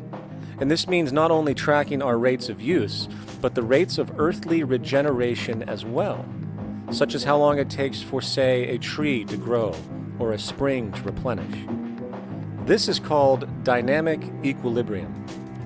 In other words, if we use up trees faster than they can be grown back, we have a serious problem, for it is unsustainable. So then, how do we track this inventory, especially when we recognize that all of this stuff is scattered everywhere? We have large mineral mines in what we call Africa, energy concentrations in the Middle East, huge tidal power possibilities on the Atlantic coast of North America, the largest supply of fresh water in Brazil, etc. Well, once again, good old science has a suggestion. It's called systems theory. Systems theory recognizes that the fabric of the natural world, from human biology to the earthly biosphere to the gravitational pull of the solar system itself, is one huge synergistically connected system, fully interlinked. Just as human cells connect to form our organs, and the organs connect to form our bodies, and since our bodies cannot live without the earthly resources of food, air, and water, we are intrinsically connected to the earth, and so on. So, as nature suggests, we take all of this inventory and tracking data and create a system to manage it. A global resource management system, in fact, to account for every relevant resource on the planet. There is simply no logical alternative if our goal as a species is survival in the long run. We have to keep track as a whole. That understood, we can now consider production. How do we use all this stuff? What will our process of production be, and what do we need to consider to make sure it is as optimized as possible to maximize our sustainability? Well, the first thing that jumps right out at us is the fact that we need to constantly try and preserve. The planet's resources are essentially finite, so it is important that we be strategic. Strategic preservation is key. The second thing we recognize is that some resources are really not as good as others in their performance. In fact, some of this stuff, when put into use, has a terrible effect on the environment, which invariably hinders our own health. For example, oil and fossil fuels, no matter how you cut it, release some pretty destructive agents into the environment. Therefore, it is critical we do our best to use such things only when we really have to, if at all.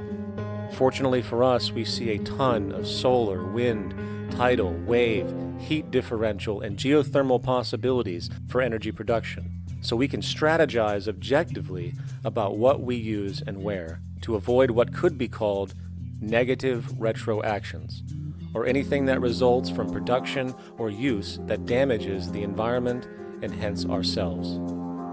We will call this strategic safety to couple in with our strategic preservation.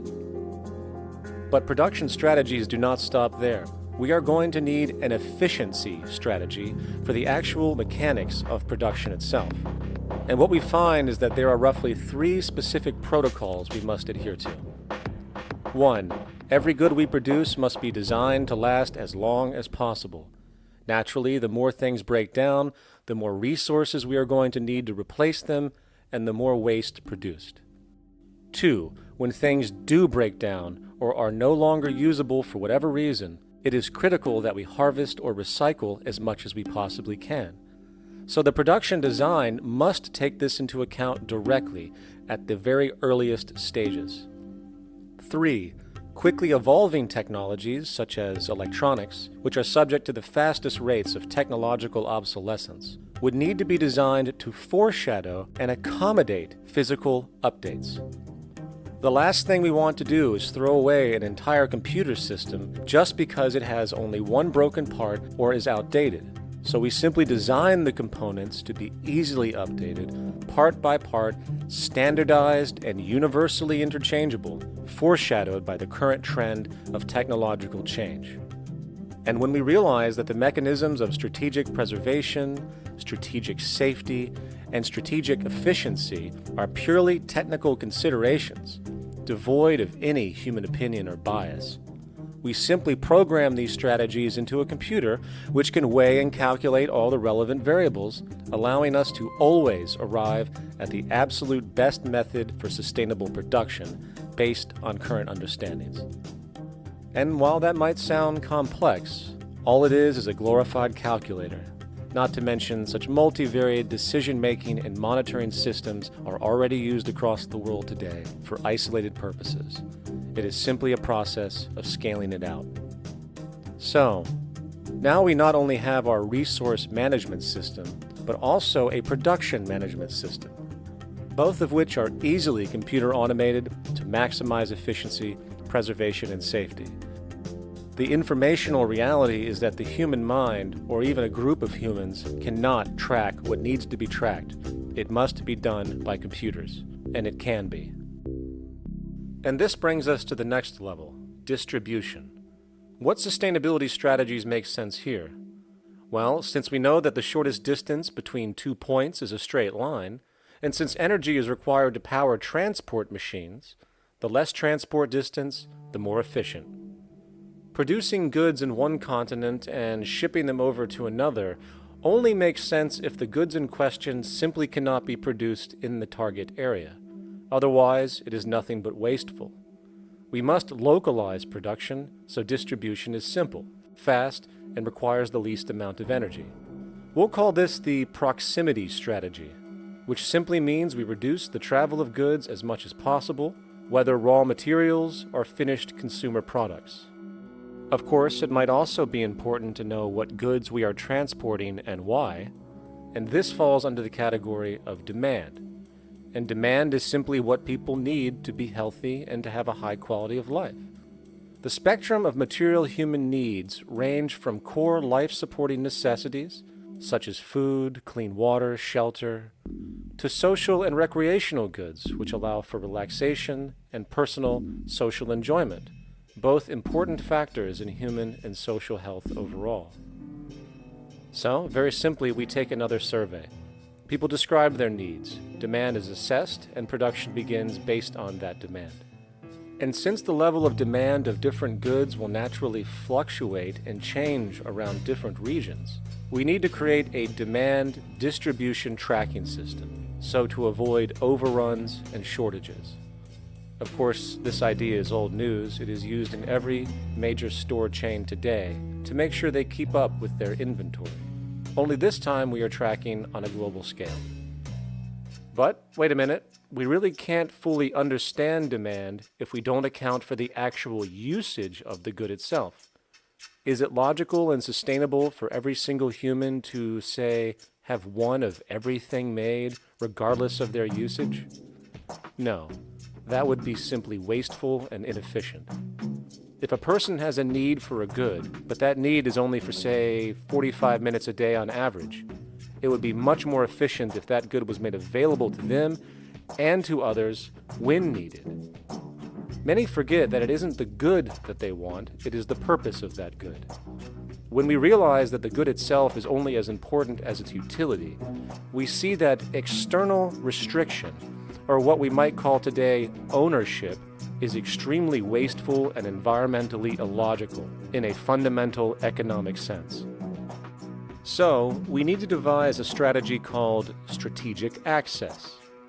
This will be the foundation of our demand distribution tracking system, which makes sure we can meet the demand of the population's needs for access of whatever they need when they need it.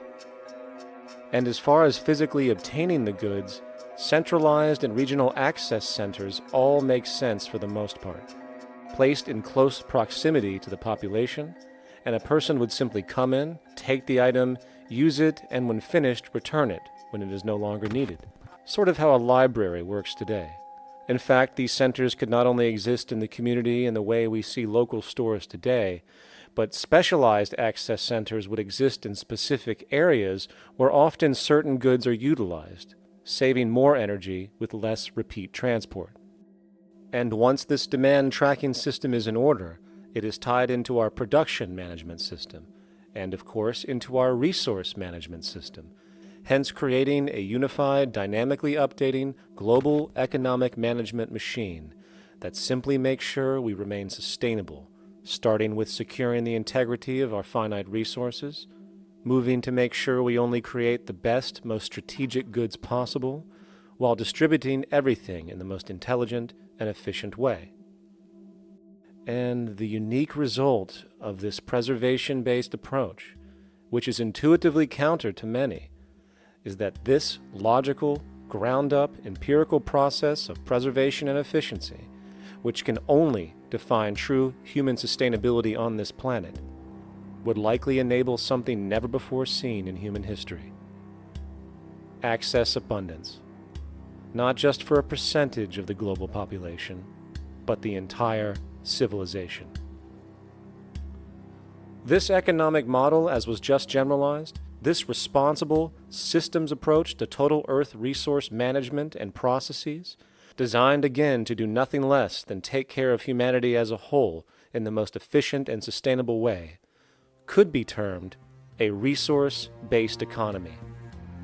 The idea was defined in the 1970s by structural engineer Jacques Fresco. He understood back then that society was on a collision course with nature and itself, unsustainable on every level. And if things didn't change, we would destroy ourselves one way or another. Are all these things you're saying, Jacques, could they be built with what we know today, or are some of these things, are you guessing based on what we know today? No. All of these things can be built with what we know today. It would take 10 years to change the surface of the Earth, to rebuild the world into a second Garden of Eden. The choice lies with you. the stupidity of a nuclear arms race, the development of weapons, trying to solve your problems politically by electing this political party or that political party, that all politics is immersed in corruption. Let me say it again. Communism, socialism, fascism, the Democrats, the liberals, we want to absorb human beings. All organizations that believe in a better life for man, there are no Negro problems or Polish problems or Jewish problems or Greek problems or women's problems. They're human problems. I'm not afraid of anybody. I don't work for anyone. No one can discharge me. I have no boss.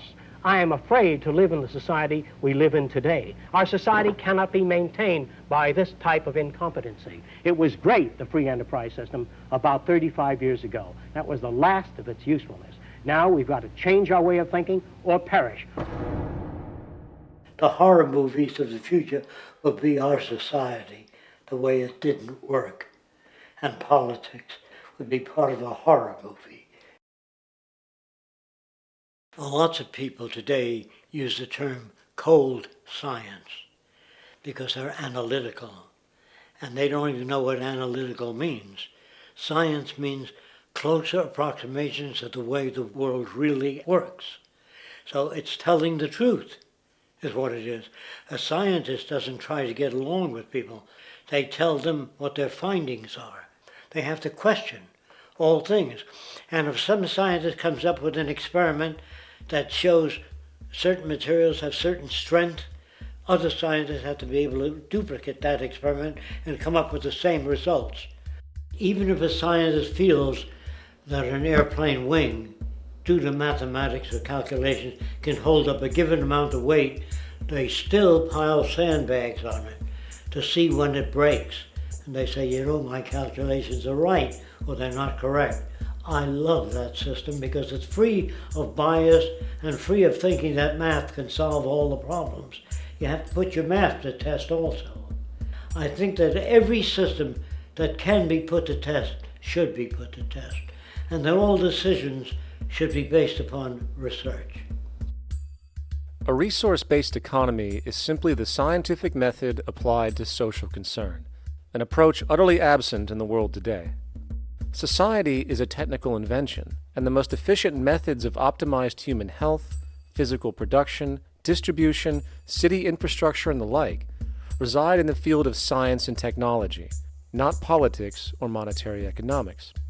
It operates in the same systematic way as, say, an airplane, and there is no Republican or liberal way to build an airplane.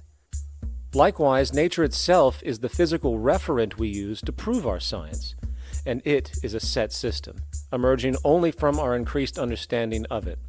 In fact, it has no regard for what you subjectively think or believe to be true. Rather, it gives you an option.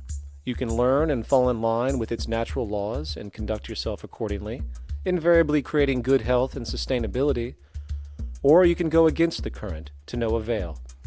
It doesn't matter how much you believe you can just stand up right now and walk on the wall next to you. The law of gravity will not allow it. If you do not eat, you will die. If you are not touched as an infant, you will die. As harsh as it may sound, nature is a dictatorship, and we can either listen to it and come in harmony with it, or suffer the inevitable adverse consequences. So, a resource-based economy is nothing more than a set of proven, life-supporting understandings where all decisions are based upon optimized human and environmental sustainability. It takes into account the empirical life ground, which every human being shares as a need, regardless, again, of their political or religious philosophy. There is no cultural relativism to this approach. It isn't a matter of opinion. Human needs are human needs, and having access to the necessities of life, such as clean air, nutritious food, and clean water, along with a positively reinforcing, stable, nurturing, and non-violent environment, is demanded for our mental and physical health, our evolutionary fitness, and hence the species' survival itself. A resource-based economy would be based upon available resources. You can't just bring a lot of people to an island or build a city of 50,000 people without having access to the necessities of life. So When I use the term a comprehensive systems approach, I'm talking about doing an inventory of the area first and determining what that area can supply, not just architectural approach, not just design approach, but design must be based on all of the requirements to enhance human life. And that's what I mean by an integrated way of thinking. Food, clothing, shelter, warmth, love, all those things are necessary. If you deprive people of any of them, you have a lesser human being, less capable of functioning. As previously outlined, a resource-based economy's ground-up, global, systems approach to extraction, production, and distribution is based upon a set of true economic mechanisms, or strategies, which guarantee efficiency and sustainability in every area of the economy. So, continuing this train of thought regarding logical design, what is next in our equation? Where does all this materialize? Cities. The advent of the city is a defining feature of modern civilization. Its role is to enable efficient access to the necessities of life, along with increased social support and community interaction. So how would we go about designing an ideal city? What shape should we make it? Square? Trapezoid? Well, given we're going to be moving around the thing, we might as well make it as equidistant as possible for ease, hence the circle. What should the city contain? Well, naturally we need a residential area, a goods production area, a power generation area, an agricultural area. But we also need nurturing as human beings, hence culture, nature, recreation, and education. So let's include a nice open park, an entertainment events area for cultural purposes and socializing, and educational and research facilities. And since we're working with a circle, it seems rational to place these functions in belts based on the amount of land required for each goal, along with ease of access. Very good. Now, let's get down to specifics. First, we need to consider the core infrastructure, or intestines, of the city organism. These would be the water, good, waste, and energy transport channels. Just as we have water and sewage systems under our cities today, we would extend this channeling concept to integrate waste recycling and delivery itself. No more mailmen or garbage men. It is built right in. We could even use automated pneumatic tubes and similar technologies. Same goes for transport. It needs to be integrated and strategically designed to reduce or even remove the need for wasteful, independent automobiles. Electric trams, conveyors, transveyors, and maglevs, which can take you virtually anywhere in the city, even up and down, along with connecting you to other cities as well. And of course, in the event an automobile is required, it is automated by satellite for safety and integrity. In fact, this automation technology is in working order right now. Automobile accidents kill about 1.2 million people every single year, injuring about 50 million. This is absurd and doesn't have to occur. Between efficient city design and automated driverless cars, this death toll can be virtually eliminated. Agriculture. Today, through our haphazard, cost-cutting industrial methods, using pesticides, excessive fertilizers, and other means, we have successfully destroyed much of the arable land on this planet, not to mention also extensively poisoning our bodies. In fact, industrial and agricultural chemical toxins now show up in virtually every human being tested, including infants. Fortunately, there is a glaring alternative: the soilless mediums of hydroponics and aeroponics, which also reduce nutrient and water requirements by up to 75% of our current usage. Food can now be organically grown on an industrial scale in enclosed vertical farms, such as in 50-story 1-acre plots, virtually eliminating the need for pesticides and hydrocarbons in general. This is the future of industrial food cultivation, efficient, clean, and abundant. So, such advanced systems would be, in part, what comprise our agricultural belt, producing all the food required for the entire city's population, with no need to import anything from the outside, saving time, waste, and energy. And speaking of energy, the energy belt would work in a systems approach to extract electricity from our abundant renewable mediums, specifically wind, solar, geothermal, and heat differentials, and if near water potentials, tidal and wave power. To avoid intermittency and make sure a positive net energy return occurs, these mediums would operate in an integrated system, powering each other when needed, while storing excessive energy to large supercapacitors under the ground, so nothing can go to waste. And not only does the city power itself, particular structures will also power independently and generate electricity through photovoltaic paints, structural pressure transducers, the thermocouple effect, and other current but underutilized technologies. But of course, this begs the question, how does this technology and goods in general get created in the first place? This brings us to production. The industrial belt, apart from having hospitals and the like, would be the hub of factory production. Completely localized overall, it would of course obtain raw materials by way of the global resource management system just discussed, with demand being generated by the population of the city itself. As far as the mechanics of production, we need to discuss a new, powerful phenomenon which was sparked very recently in human history and is on pace to changing everything. It's called mechanization, or the automation of labor. Well, if you look around you, you'll notice that almost everything that we use today is built automatically. Your shoes, your clothes, your home appliances, your car, and so on. They are all built by machines in an automatic way. Can we say that the society has not been influenced by these major technological advancements? Of course not. These systems really dictate new structures and new needs, and they make a lot of other things obsolete. So we've been going up in the development and use of technology in an exponential way. So definitely automation is going to continue. You cannot stop technologies that just make sense. Labor automation through technology is at the bottom of every major social transformation in human history. From the agricultural revolution and the invention of the plow, to the industrial revolution and the invention of the powered machine, to the information age we live in now through essentially the invention of advanced electronics and computers.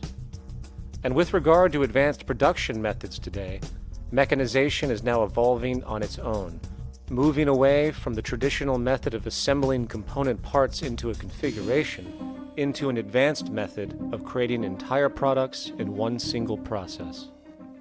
Like most engineers, I'm fascinated by biology because it's so full of examples of extraordinary pieces of engineering. And absolutely, what biology is the study of things that copy themselves. Of course, that's good a definition of life as we've got. Again, as an engineer, I've always been intrigued by the idea of machines that would copy themselves. RepRap is a three-dimensional printer. That's to say, it's a printer that you plug into a computer, and instead of making two-dimensional sheets of paper with patterns on, it makes real, physical, three-dimensional objects. Now, there's nothing new about that. 3D printers have been around for about 30 years. Big thing about RepRap is that it prints most of its own parts. So if you've got one, you can make another one and give it to a friend, as well as being able to print lots of useful things. From the simple printing of basic household goods in your home, to the printing of an entire automobile body in one swoop, advanced automated 3D printing now has the potential to transform virtually every field of production, including home construction. Contour crafting is actually a fabrication technology, the so-called 3D printing, when you directly build a 3D object from a computer model. Using contour crafting, it will be possible to build a 2,000 square foot home entirely by the machine in one day. The reason that people are interested in automating construction is that it really brings a lot of benefits.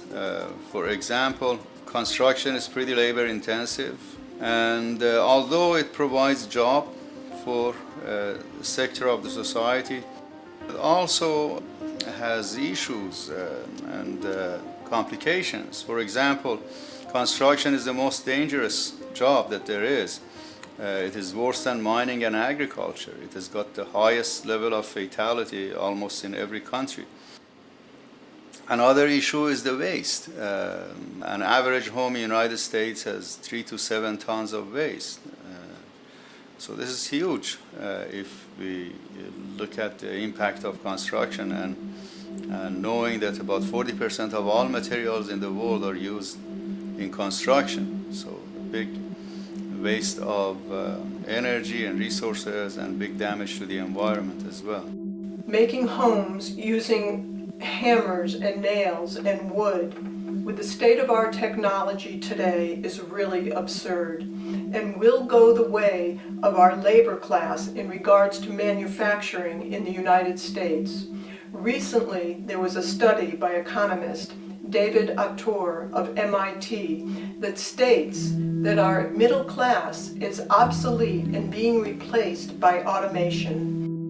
Quite simply, mechanization is more productive, efficient, and sustainable than human labor in virtually every sector of the economy today.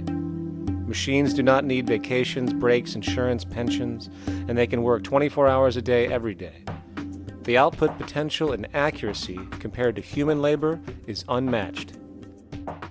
The bottom line, repetitive human labor is becoming obsolete and impractical across the world, and the unemployment you see around you today is fundamentally the result of this evolution of efficiency in technology. For years, market economists have dismissed this growing pattern, which could be called technological unemployment, because of the fact that new sectors always seem to emerge to reabsorb the displaced workers. Today, the service sector is the only real hub left and currently employs over 80% of the American workforce, with most industrialized countries maintaining a similar proportion. However, this sector is now being challenged increasingly by automated kiosks, automated restaurants, and even automated stores. Economists today are finally acknowledging what they have been denying for years. Not only is technological unemployment exacerbating the current labor crisis we see across the world due to the global economic downturn, but the more the recession deepens, the faster the industries are mechanizing. The catch, which is not realized, is that the faster they mechanize to save money, the more they displace people, the more they reduce public purchasing power. This means that while the corporation can produce everything more cheaply, fewer and fewer people will actually have money to buy anything, regardless of how cheap they become. The bottom line is that the labor for income game is slowly coming to an end. In fact, if you take a moment to reflect on the jobs which are in existence today, which automation could take over right now if applied, 75% of the global workforce could be replaced by mechanization tomorrow. And this is why, in a resource-based economy, there is no monetary market system, no money at all, for there is no need. A resource-based economy recognizes the efficiency of mechanization and accepts it for what it offers. It doesn't fight it like we do today. Why? Because it is irresponsible not to, given any interest in efficiency and sustainability. And this brings us back to our city system. In the center is the Central Dome, which not only houses the educational facilities and transportation hub, it also hosts the mainframe that runs the city's technical operations. The city is, in fact, one big automated machine. It has sensors in all technical belts to track the progress of agriculture, energy gathering, production, distribution, and the like. Now, would people be needed to oversee these operations in the event of a malfunction or the like? Most probably yes, but that number would decrease over time as improvements continue. However, as of today, maybe 3% of the city population would be needed for this job when you break it down. And I can assure you that in an economic system which is actually designed to take care of you and secure your well-being, without you having to submit to a private dictatorship on a daily basis, usually to a job that is either technically unnecessary or socially pointless, while often struggling with debt that doesn't exist just to make ends meet. I guarantee you people will volunteer their time left and right to maintain and improve a system that actually takes care of them. And coupled with this issue of incentive comes the common assumption that if there isn't some external pressure for one to work for a living, people will just sit around, do nothing, and turn into fat, lazy blobs. This is nonsense. The labor system we have today is in fact the generator of laziness, not a resolver of it. If you think back to when you were a child, full of life, interested in new things to understand, likely creating and exploring, but as time went on, the system pushed you into the focus of figuring out how to make money. And from early education to study at a university, you are narrowed, only to emerge as a creature which serves as a cog in a wheel in a model that sends all the fruits to the upper 1%. Scientific studies have now shown that people are, in fact, not motivated by monetary reward when it comes to ingenuity and creation. The creation itself is the reward. Money, in fact, appears only to serve as an incentive for repetitive, mundane actions, a role we have just now shown can be replaced by machine. So when it comes to innovation, the actual use of the human mind, the monetary incentive has proven to be a hindrance, interfering and detracting from creative thought. And this might explain why Nikola Tesla, the Wright brothers, and other inventors who contributed massively to our current world never showed a monetary incentive to do so. Money is, in fact, a false incentive and causes 100 times more distortion than it does contribution. Good morning, class. Please settle down. The first thing I would like to do is go around the room and ask what everyone would like to be when they grow up. Who'd like to go first? Okay, how about you, Sarah? When I grow up, I want to work at McDonald's like my mom. Oh, family tradition, eh? How about you, Linda? When I grow up, I'm going to be a prostitute on the streets of New York City. Oh, glamour girl, huh? Very ambitious. How about you, Tommy? When I grow up, I'm going to be a rich, elitist businessman who works on Wall Street and profits off of the collapse of foreign economies. Enterprising, and great to see some multicultural interest. As stated before, a resource-based economy applies the scientific method to social concern, and this isn't limited to simply technical efficiency. It also has the consideration of human and social well-being directly and what comprises it. What good is a social system if, in the end, it doesn't produce happiness and peaceful coexistence? So it is important to point out that with the removal of the money system and the necessities of life provided, we would see a global reduction in crime by about 95% almost immediately, for there is nothing to steal, embezzle, scam, or the like. 95% of all people in prisons today are there due to some monetary-related crime or drug abuse, and drug abuse is a disorder, not a crime. So what about the other 5%, the truly violent, often seeming to some as being violent for the sake of being violent? Are they just evil people? The reason that I frankly think it's a waste of time to engage in moral value judgments about people's violence is because it doesn't advance by one iota our understanding of either the causes or the prevention of the violent behavior.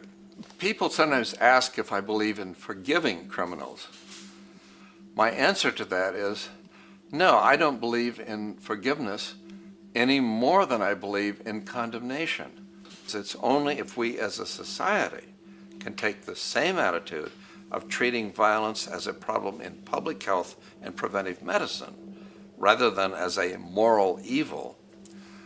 It's only when we make that change in our own attitudes and assumptions and values that we will actually succeed in reducing the level of violence rather than stimulating it, which is what we do now.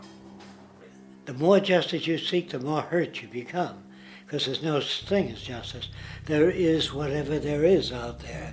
That's it.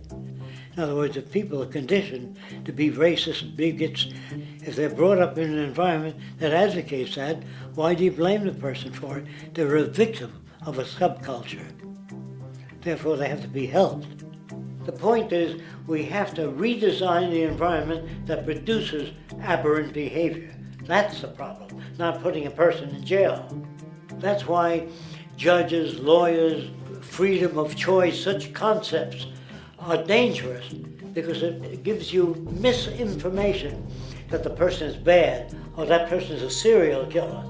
Serial killers are made, just like soldiers become serial killers with a machine gun. They become killing machines, but nobody looks at them as murderers or assassins because that's natural. So we blame people. We say, well, this guy was a Nazi, he tortured Jews. No, he was brought up to torture Jews. Once you accept the fact that people have individual choices and they're free to make those choices, free to make choices means without being influenced. And I can't understand that at all. All of us are influenced in all our choices by the culture we live in, by our parents, and by the values that dominate. So we're influenced. So there can't be free choices. What's the greatest country in the world? The true answer, I haven't been all over the world, and I don't know enough about different cultures to answer that question. I don't know anybody that speaks that way. They say, good old USA, the greatest country in the world. There's no survey. Have you been to India? No. Have you been to England? No. Have you been to France? No. What do you make your assumptions on? They can't answer. They get mad at you. They say, well, goddamn it, who the hell are you to tell me what to think? You know, don't forget, you're dealing with aberrated people. They're not responsible for their answers. They're victims of culture. That means they've been influenced by their culture.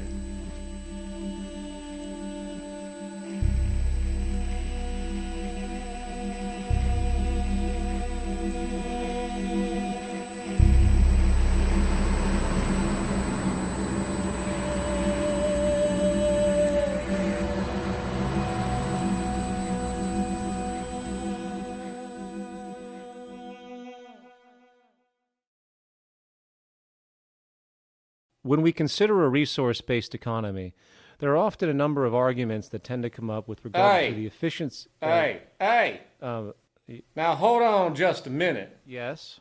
I know what this is. This is called Marxism, buddy. Stalin killed 800 billion people because of ideas like this. My father died in the gulag. Hold on. Communist, fascist. You don't like America, you should just leave. All right, everybody just calm down. Death to the New World Order. Death to the New World Order. And as the irrationality of the audience grew, shocked and confused, suddenly the narrator suffered a fatal heart attack. And the seemingly communist propaganda film was no more.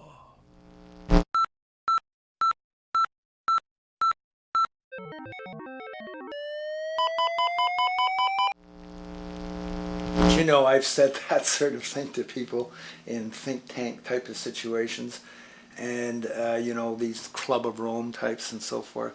Marxist? What Marxist? Where did that come from?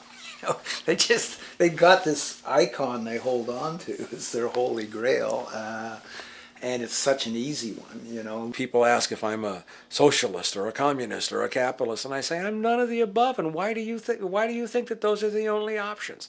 All of those political constructs were created by writers who assumed that we lived on a planet of infinite resources. Not a one of those political philosophies even contemplates that there might be a shortage of anything. I believe that communism, socialism, free enterprise, fascism are part of social evolution, that you can't take a giant step from one culture to another, but they're in-between systems. Before there's any ism, we've got a life ground, and the life ground is, as I just described most easily, it's all the conditions required to take your next breath, and that involves the air you breathe, the water you get, the safety you have, the education you can access, all these things that we share and use and that no life in any culture can do without. So we've got to reset down to the life ground, and the life ground is no longer any ism. It's life value analysis. It's simply a matter of historical fact that the dominant intellectual culture of any particular society reflects the interest of the dominant group in that society. In a slave-owning society, the beliefs about human beings and human rights and so on will reflect the needs of the slave owners. In a society which again is based on the power of certain people to control and profit from the lives and work of millions of others, the dominant intellectual culture will reflect the needs of the dominant group. And so that if you look across the board, the ideas that pervade psychology and sociology and history and political economy and political science fundamentally reflect certain elite interests. And the academics who question that too much tend to get shunted to the side or to be seen as sort of radicals. The dominant values of a culture tend to support and perpetuate what is rewarded by that culture. And in a society where success and status is measured by material wealth, not social contribution, it is easy to see why the state of the world is what it is today. We are dealing with a values system disorder, completely denatured, where the priority of personal and social health have become secondary to the detrimental notions of artificial wealth and limitless growth. And like a virus, this disorder now permeates every facet of government, news media, entertainment, and even academia. And built into its structure are mechanisms of protection from anything that might interfere. Disciples of the monetary market religion, the self-appointed guardians of the status quo, constantly seek out ways to avoid any form of thought which might interfere with their beliefs, the most common of which are projected dualities. If you are not a Republican, you must be a Democrat. If you are not a Christian, you might be a Satanist. And if you feel society can be greatly improved to consider perhaps, taking care of everyone, you're just a utopianist. And the most insidious of them all, if you are not for the free market, you must be against freedom itself. I'm a believer in freedom. Every time you hear the word freedom being said anywhere or government interference said anywhere, it means, decoded, blocking maximization of turning money into more money for private money possessors. That's it. Every other thing they'll say, oh, we need more commodities for people, oh, this is freedom against tyranny and so forth. Every time you see it, you can decode it down to that. And I think you'll find a one-to-one correlation with every time they use it. And this is a sense in which we might call it's a syntax, a governing syntax of understanding and of value, so that it governs beneath their own recognition of it. So they may not say, oh, I didn't mean that at all, but in fact, that's what they do. Just like you may speak a grammar, and you have rules of grammar you follow without recognizing what the rules are. And so what we have is what I call the ruling value syntax that underlies this. So every time they use these words, government interference, lack of freedom, or progress, or development, you can decode them all to come back to mean that. Of course, when you hear the word freedom, it tends to be in the same sentence with something called democracy. It's fascinating how people today seem to believe that they actually have a relevant influence on what their government does, forgetting that the very nature of our system offers everything for sale. The only vote that counts is the monetary vote, and it doesn't matter how much any activist yells about ethics or accountability. In a market system, every politician, every legislation, and hence every government is for sale. And even with the $20 trillion bank bailout starting in 2007, an amount of money which could have changed, say, the global energy infrastructure to fully renewable methods, instead going to a series of institutions that literally do nothing to help society, institutions that could be removed tomorrow with no recourse. The blind conditioning that politics and politicians exist for the public well-being still continues. The fact is, politics is a business, no different than any other in a market system, and they care about their self-interest before anything else. I don't really, honestly, deep down believe in political action. I think the system contracts and expands as it wants to. It accommodates these changes. I think the civil rights movement was an accommodation on the part of those who own the country. I think they see where their self-interest lies. They see a certain amount of freedom seems good, an illusion of liberty. Give these people a voting day every year so that they'll have the illusion of meaningless choice. Meaningless choice that we go like slaves and say, "Oh, I voted." The limits of debate in this country are established before the debate even begins, and everyone else is marginalized. They're made to seem either to be communists or some sort of disloyal person. A kook, there's a word. And now it's conspiracy. Say, they've made that something that should not be even entertained for a minute, that powerful people might get together and have a plan. Doesn't happen. You're a kook. You're a conspiracy buff. And of all the mechanisms of defense of this system, there are two that repeatedly come up. The first is this idea that the system has been the cause of the material progress we have seen on this planet. Well, no. There are basically two root causes which have created the increased so-called wealth and population growth we see today. One, the exponential advancement of production technology, hence scientific ingenuity. And two, the initial discovery of abundant hydrocarbon energy, which is currently the foundation of the entire socioeconomic system. The free market, capitalist, monetary market system, whatever you want to call it, has done nothing but ride the wave of these advents with a distorted incentive system and a haphazard, grossly unequal method of utilizing and distributing those fruits. The second defense is a belligerent social bias generated from years of propaganda, which sees any other social system as a route to so-called tyranny, with various name droppings of Stalin, Mao, Hitler, and the death tolls they generated. Well, as despotic as these men might have been, along with the societal approaches they perpetuated, when it comes to the game of death, when it comes to the systematic daily mass murder of human beings, nothing in history compares to what we have today. Famines throughout at least the last century of our history have not been caused by a lack of food. They've been caused by relative poverty. The economic resources were so inequitably distributed that the poor simply didn't have enough money with which to buy the food that would have been available if they could have afforded to pay for it. That would be an example of structural violence.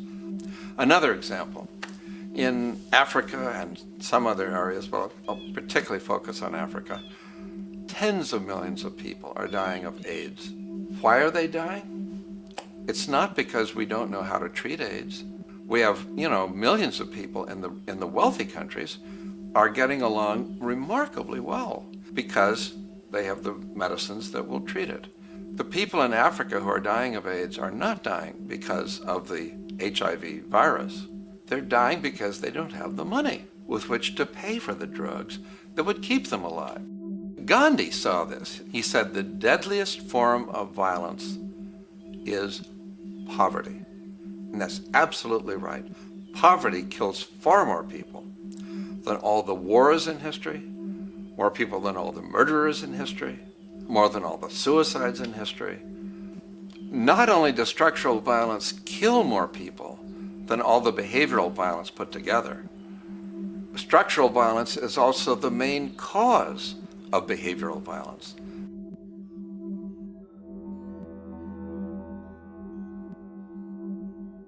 Oil is the foundation of, and it is present throughout the edifice of human civilization. There are 10 calories of hydrocarbon energy, oil and natural gas, in every calorie of food you and I eat in the industrialized world. Fertilizers are made from natural gas. Pesticides are made from oil.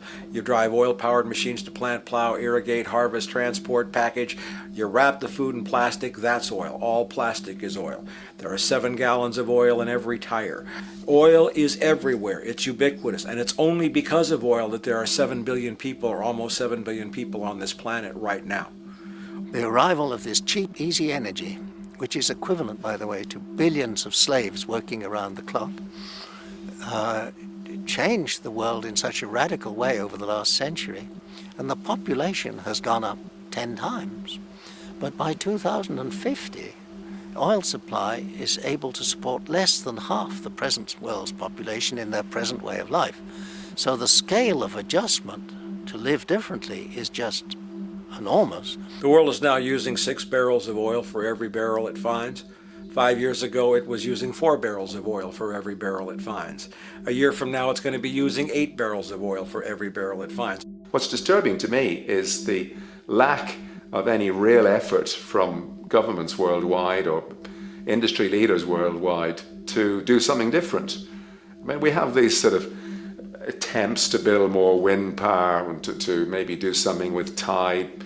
We've got attempts to make our cars a little bit more efficient. But there's nothing which really looks like a revolution coming along. These are all pretty minor. And that, I think, is pretty frightening.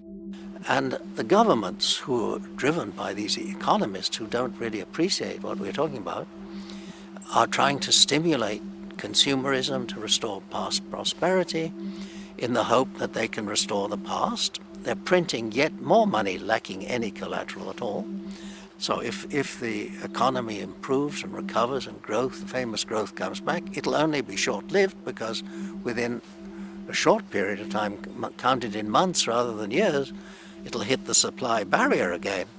There'll be another price shock and a deeper recession. So I think we go into a series of vicious circles. So you have the economic growth going up, price spike, everything shuts down, that's where we are now.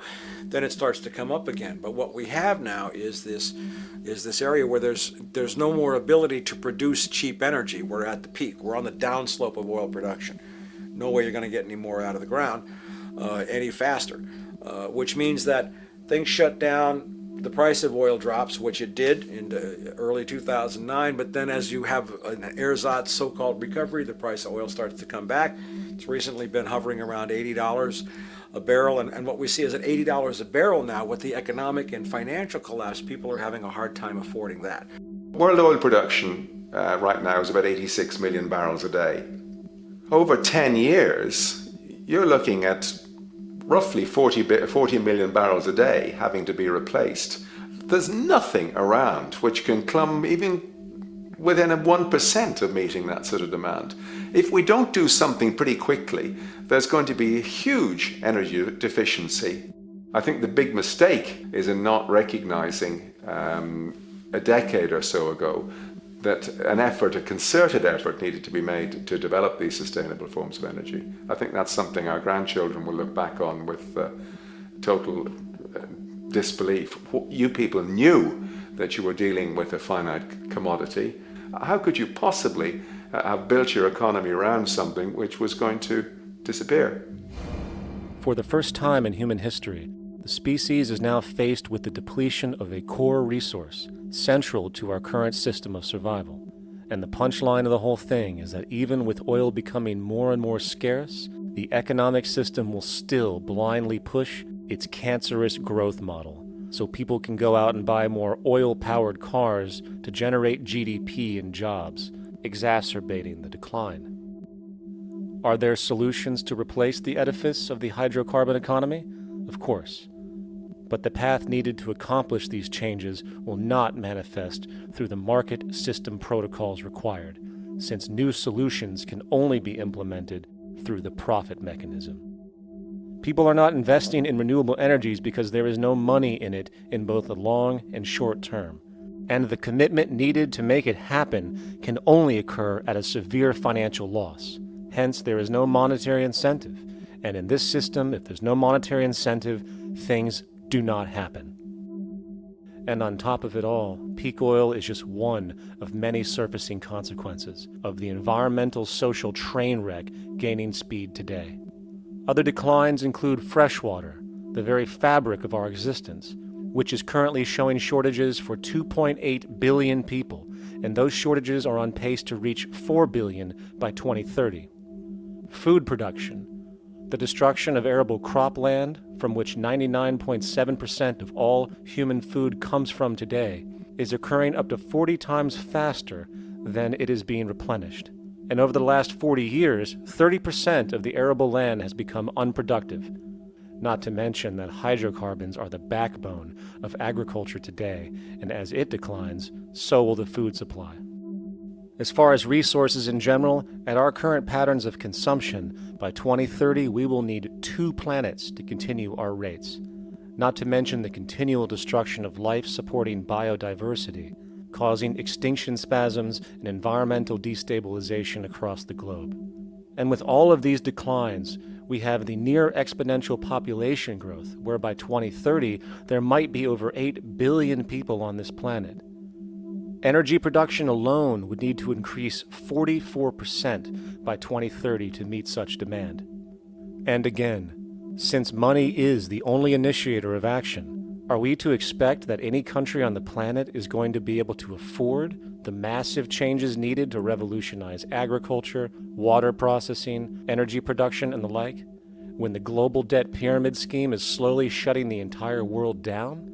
Not to mention the fact that the unemployment you currently see is going to become normality due to the nature of technological unemployment. The jobs are not coming back.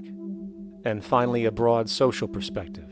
From 1970 to 2010, poverty on this planet doubled due to this system. And given our current state, do you honestly think we will see anything less than more doubling, more suffering, and more mass starvation?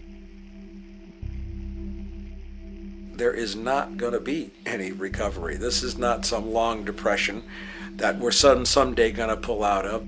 I think the next phase we're going to see after the next round of economic collapse is massive civil unrest, when employment checks stop being paid because the states have no money left.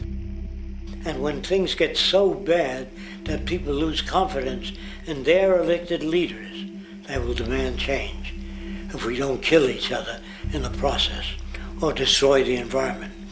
I'm just afraid that we might get to the point of no return.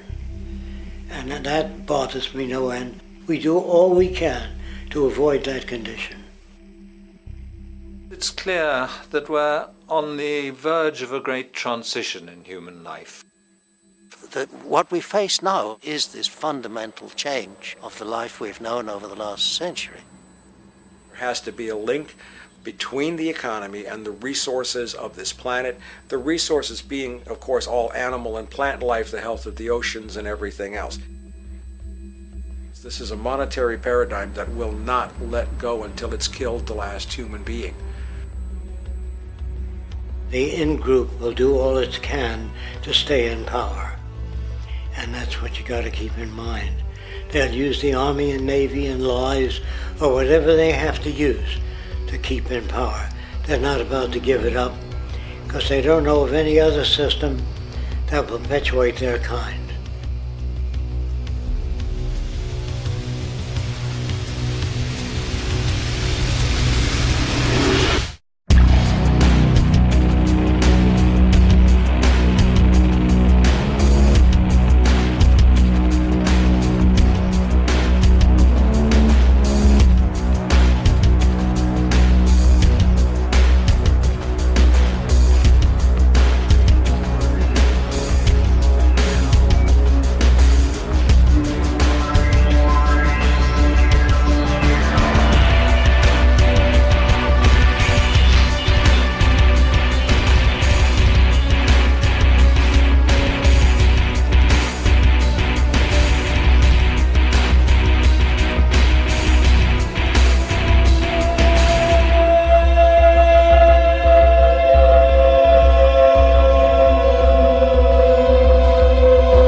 a straight and stronger course to the corner of your life. Just remember that the goal is for us all to capture all we want. We have to don't surround yourself with yourself. Move on back to squares. Send an instant karma to me, and I shall live with love and care for yourself. 'Cause it's time, this time and time with your time, and this news is captured for the Queen to use.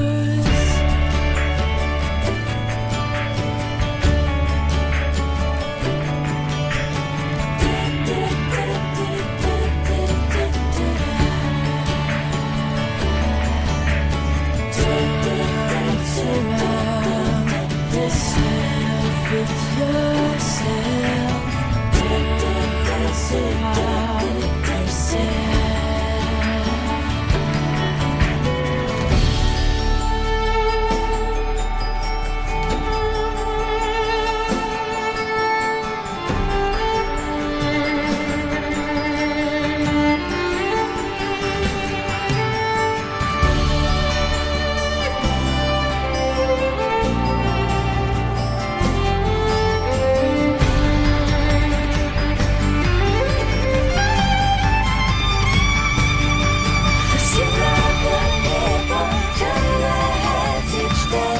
Satisfied, I'm on my way.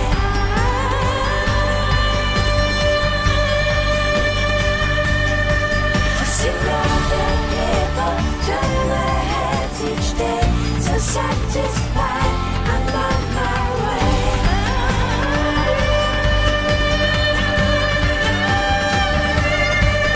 See all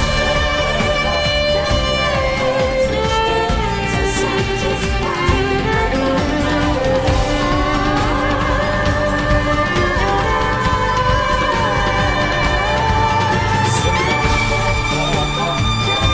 heads each day. So satisfied.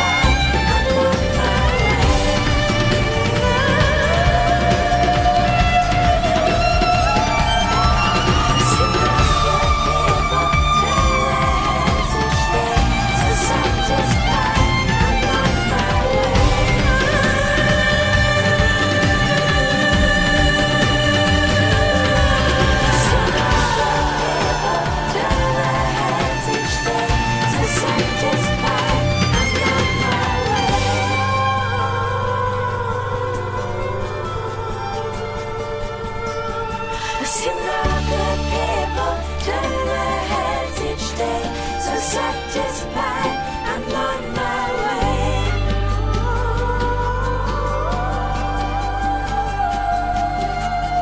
See the good people turn their heads each day. So satisfied, I'm on my way.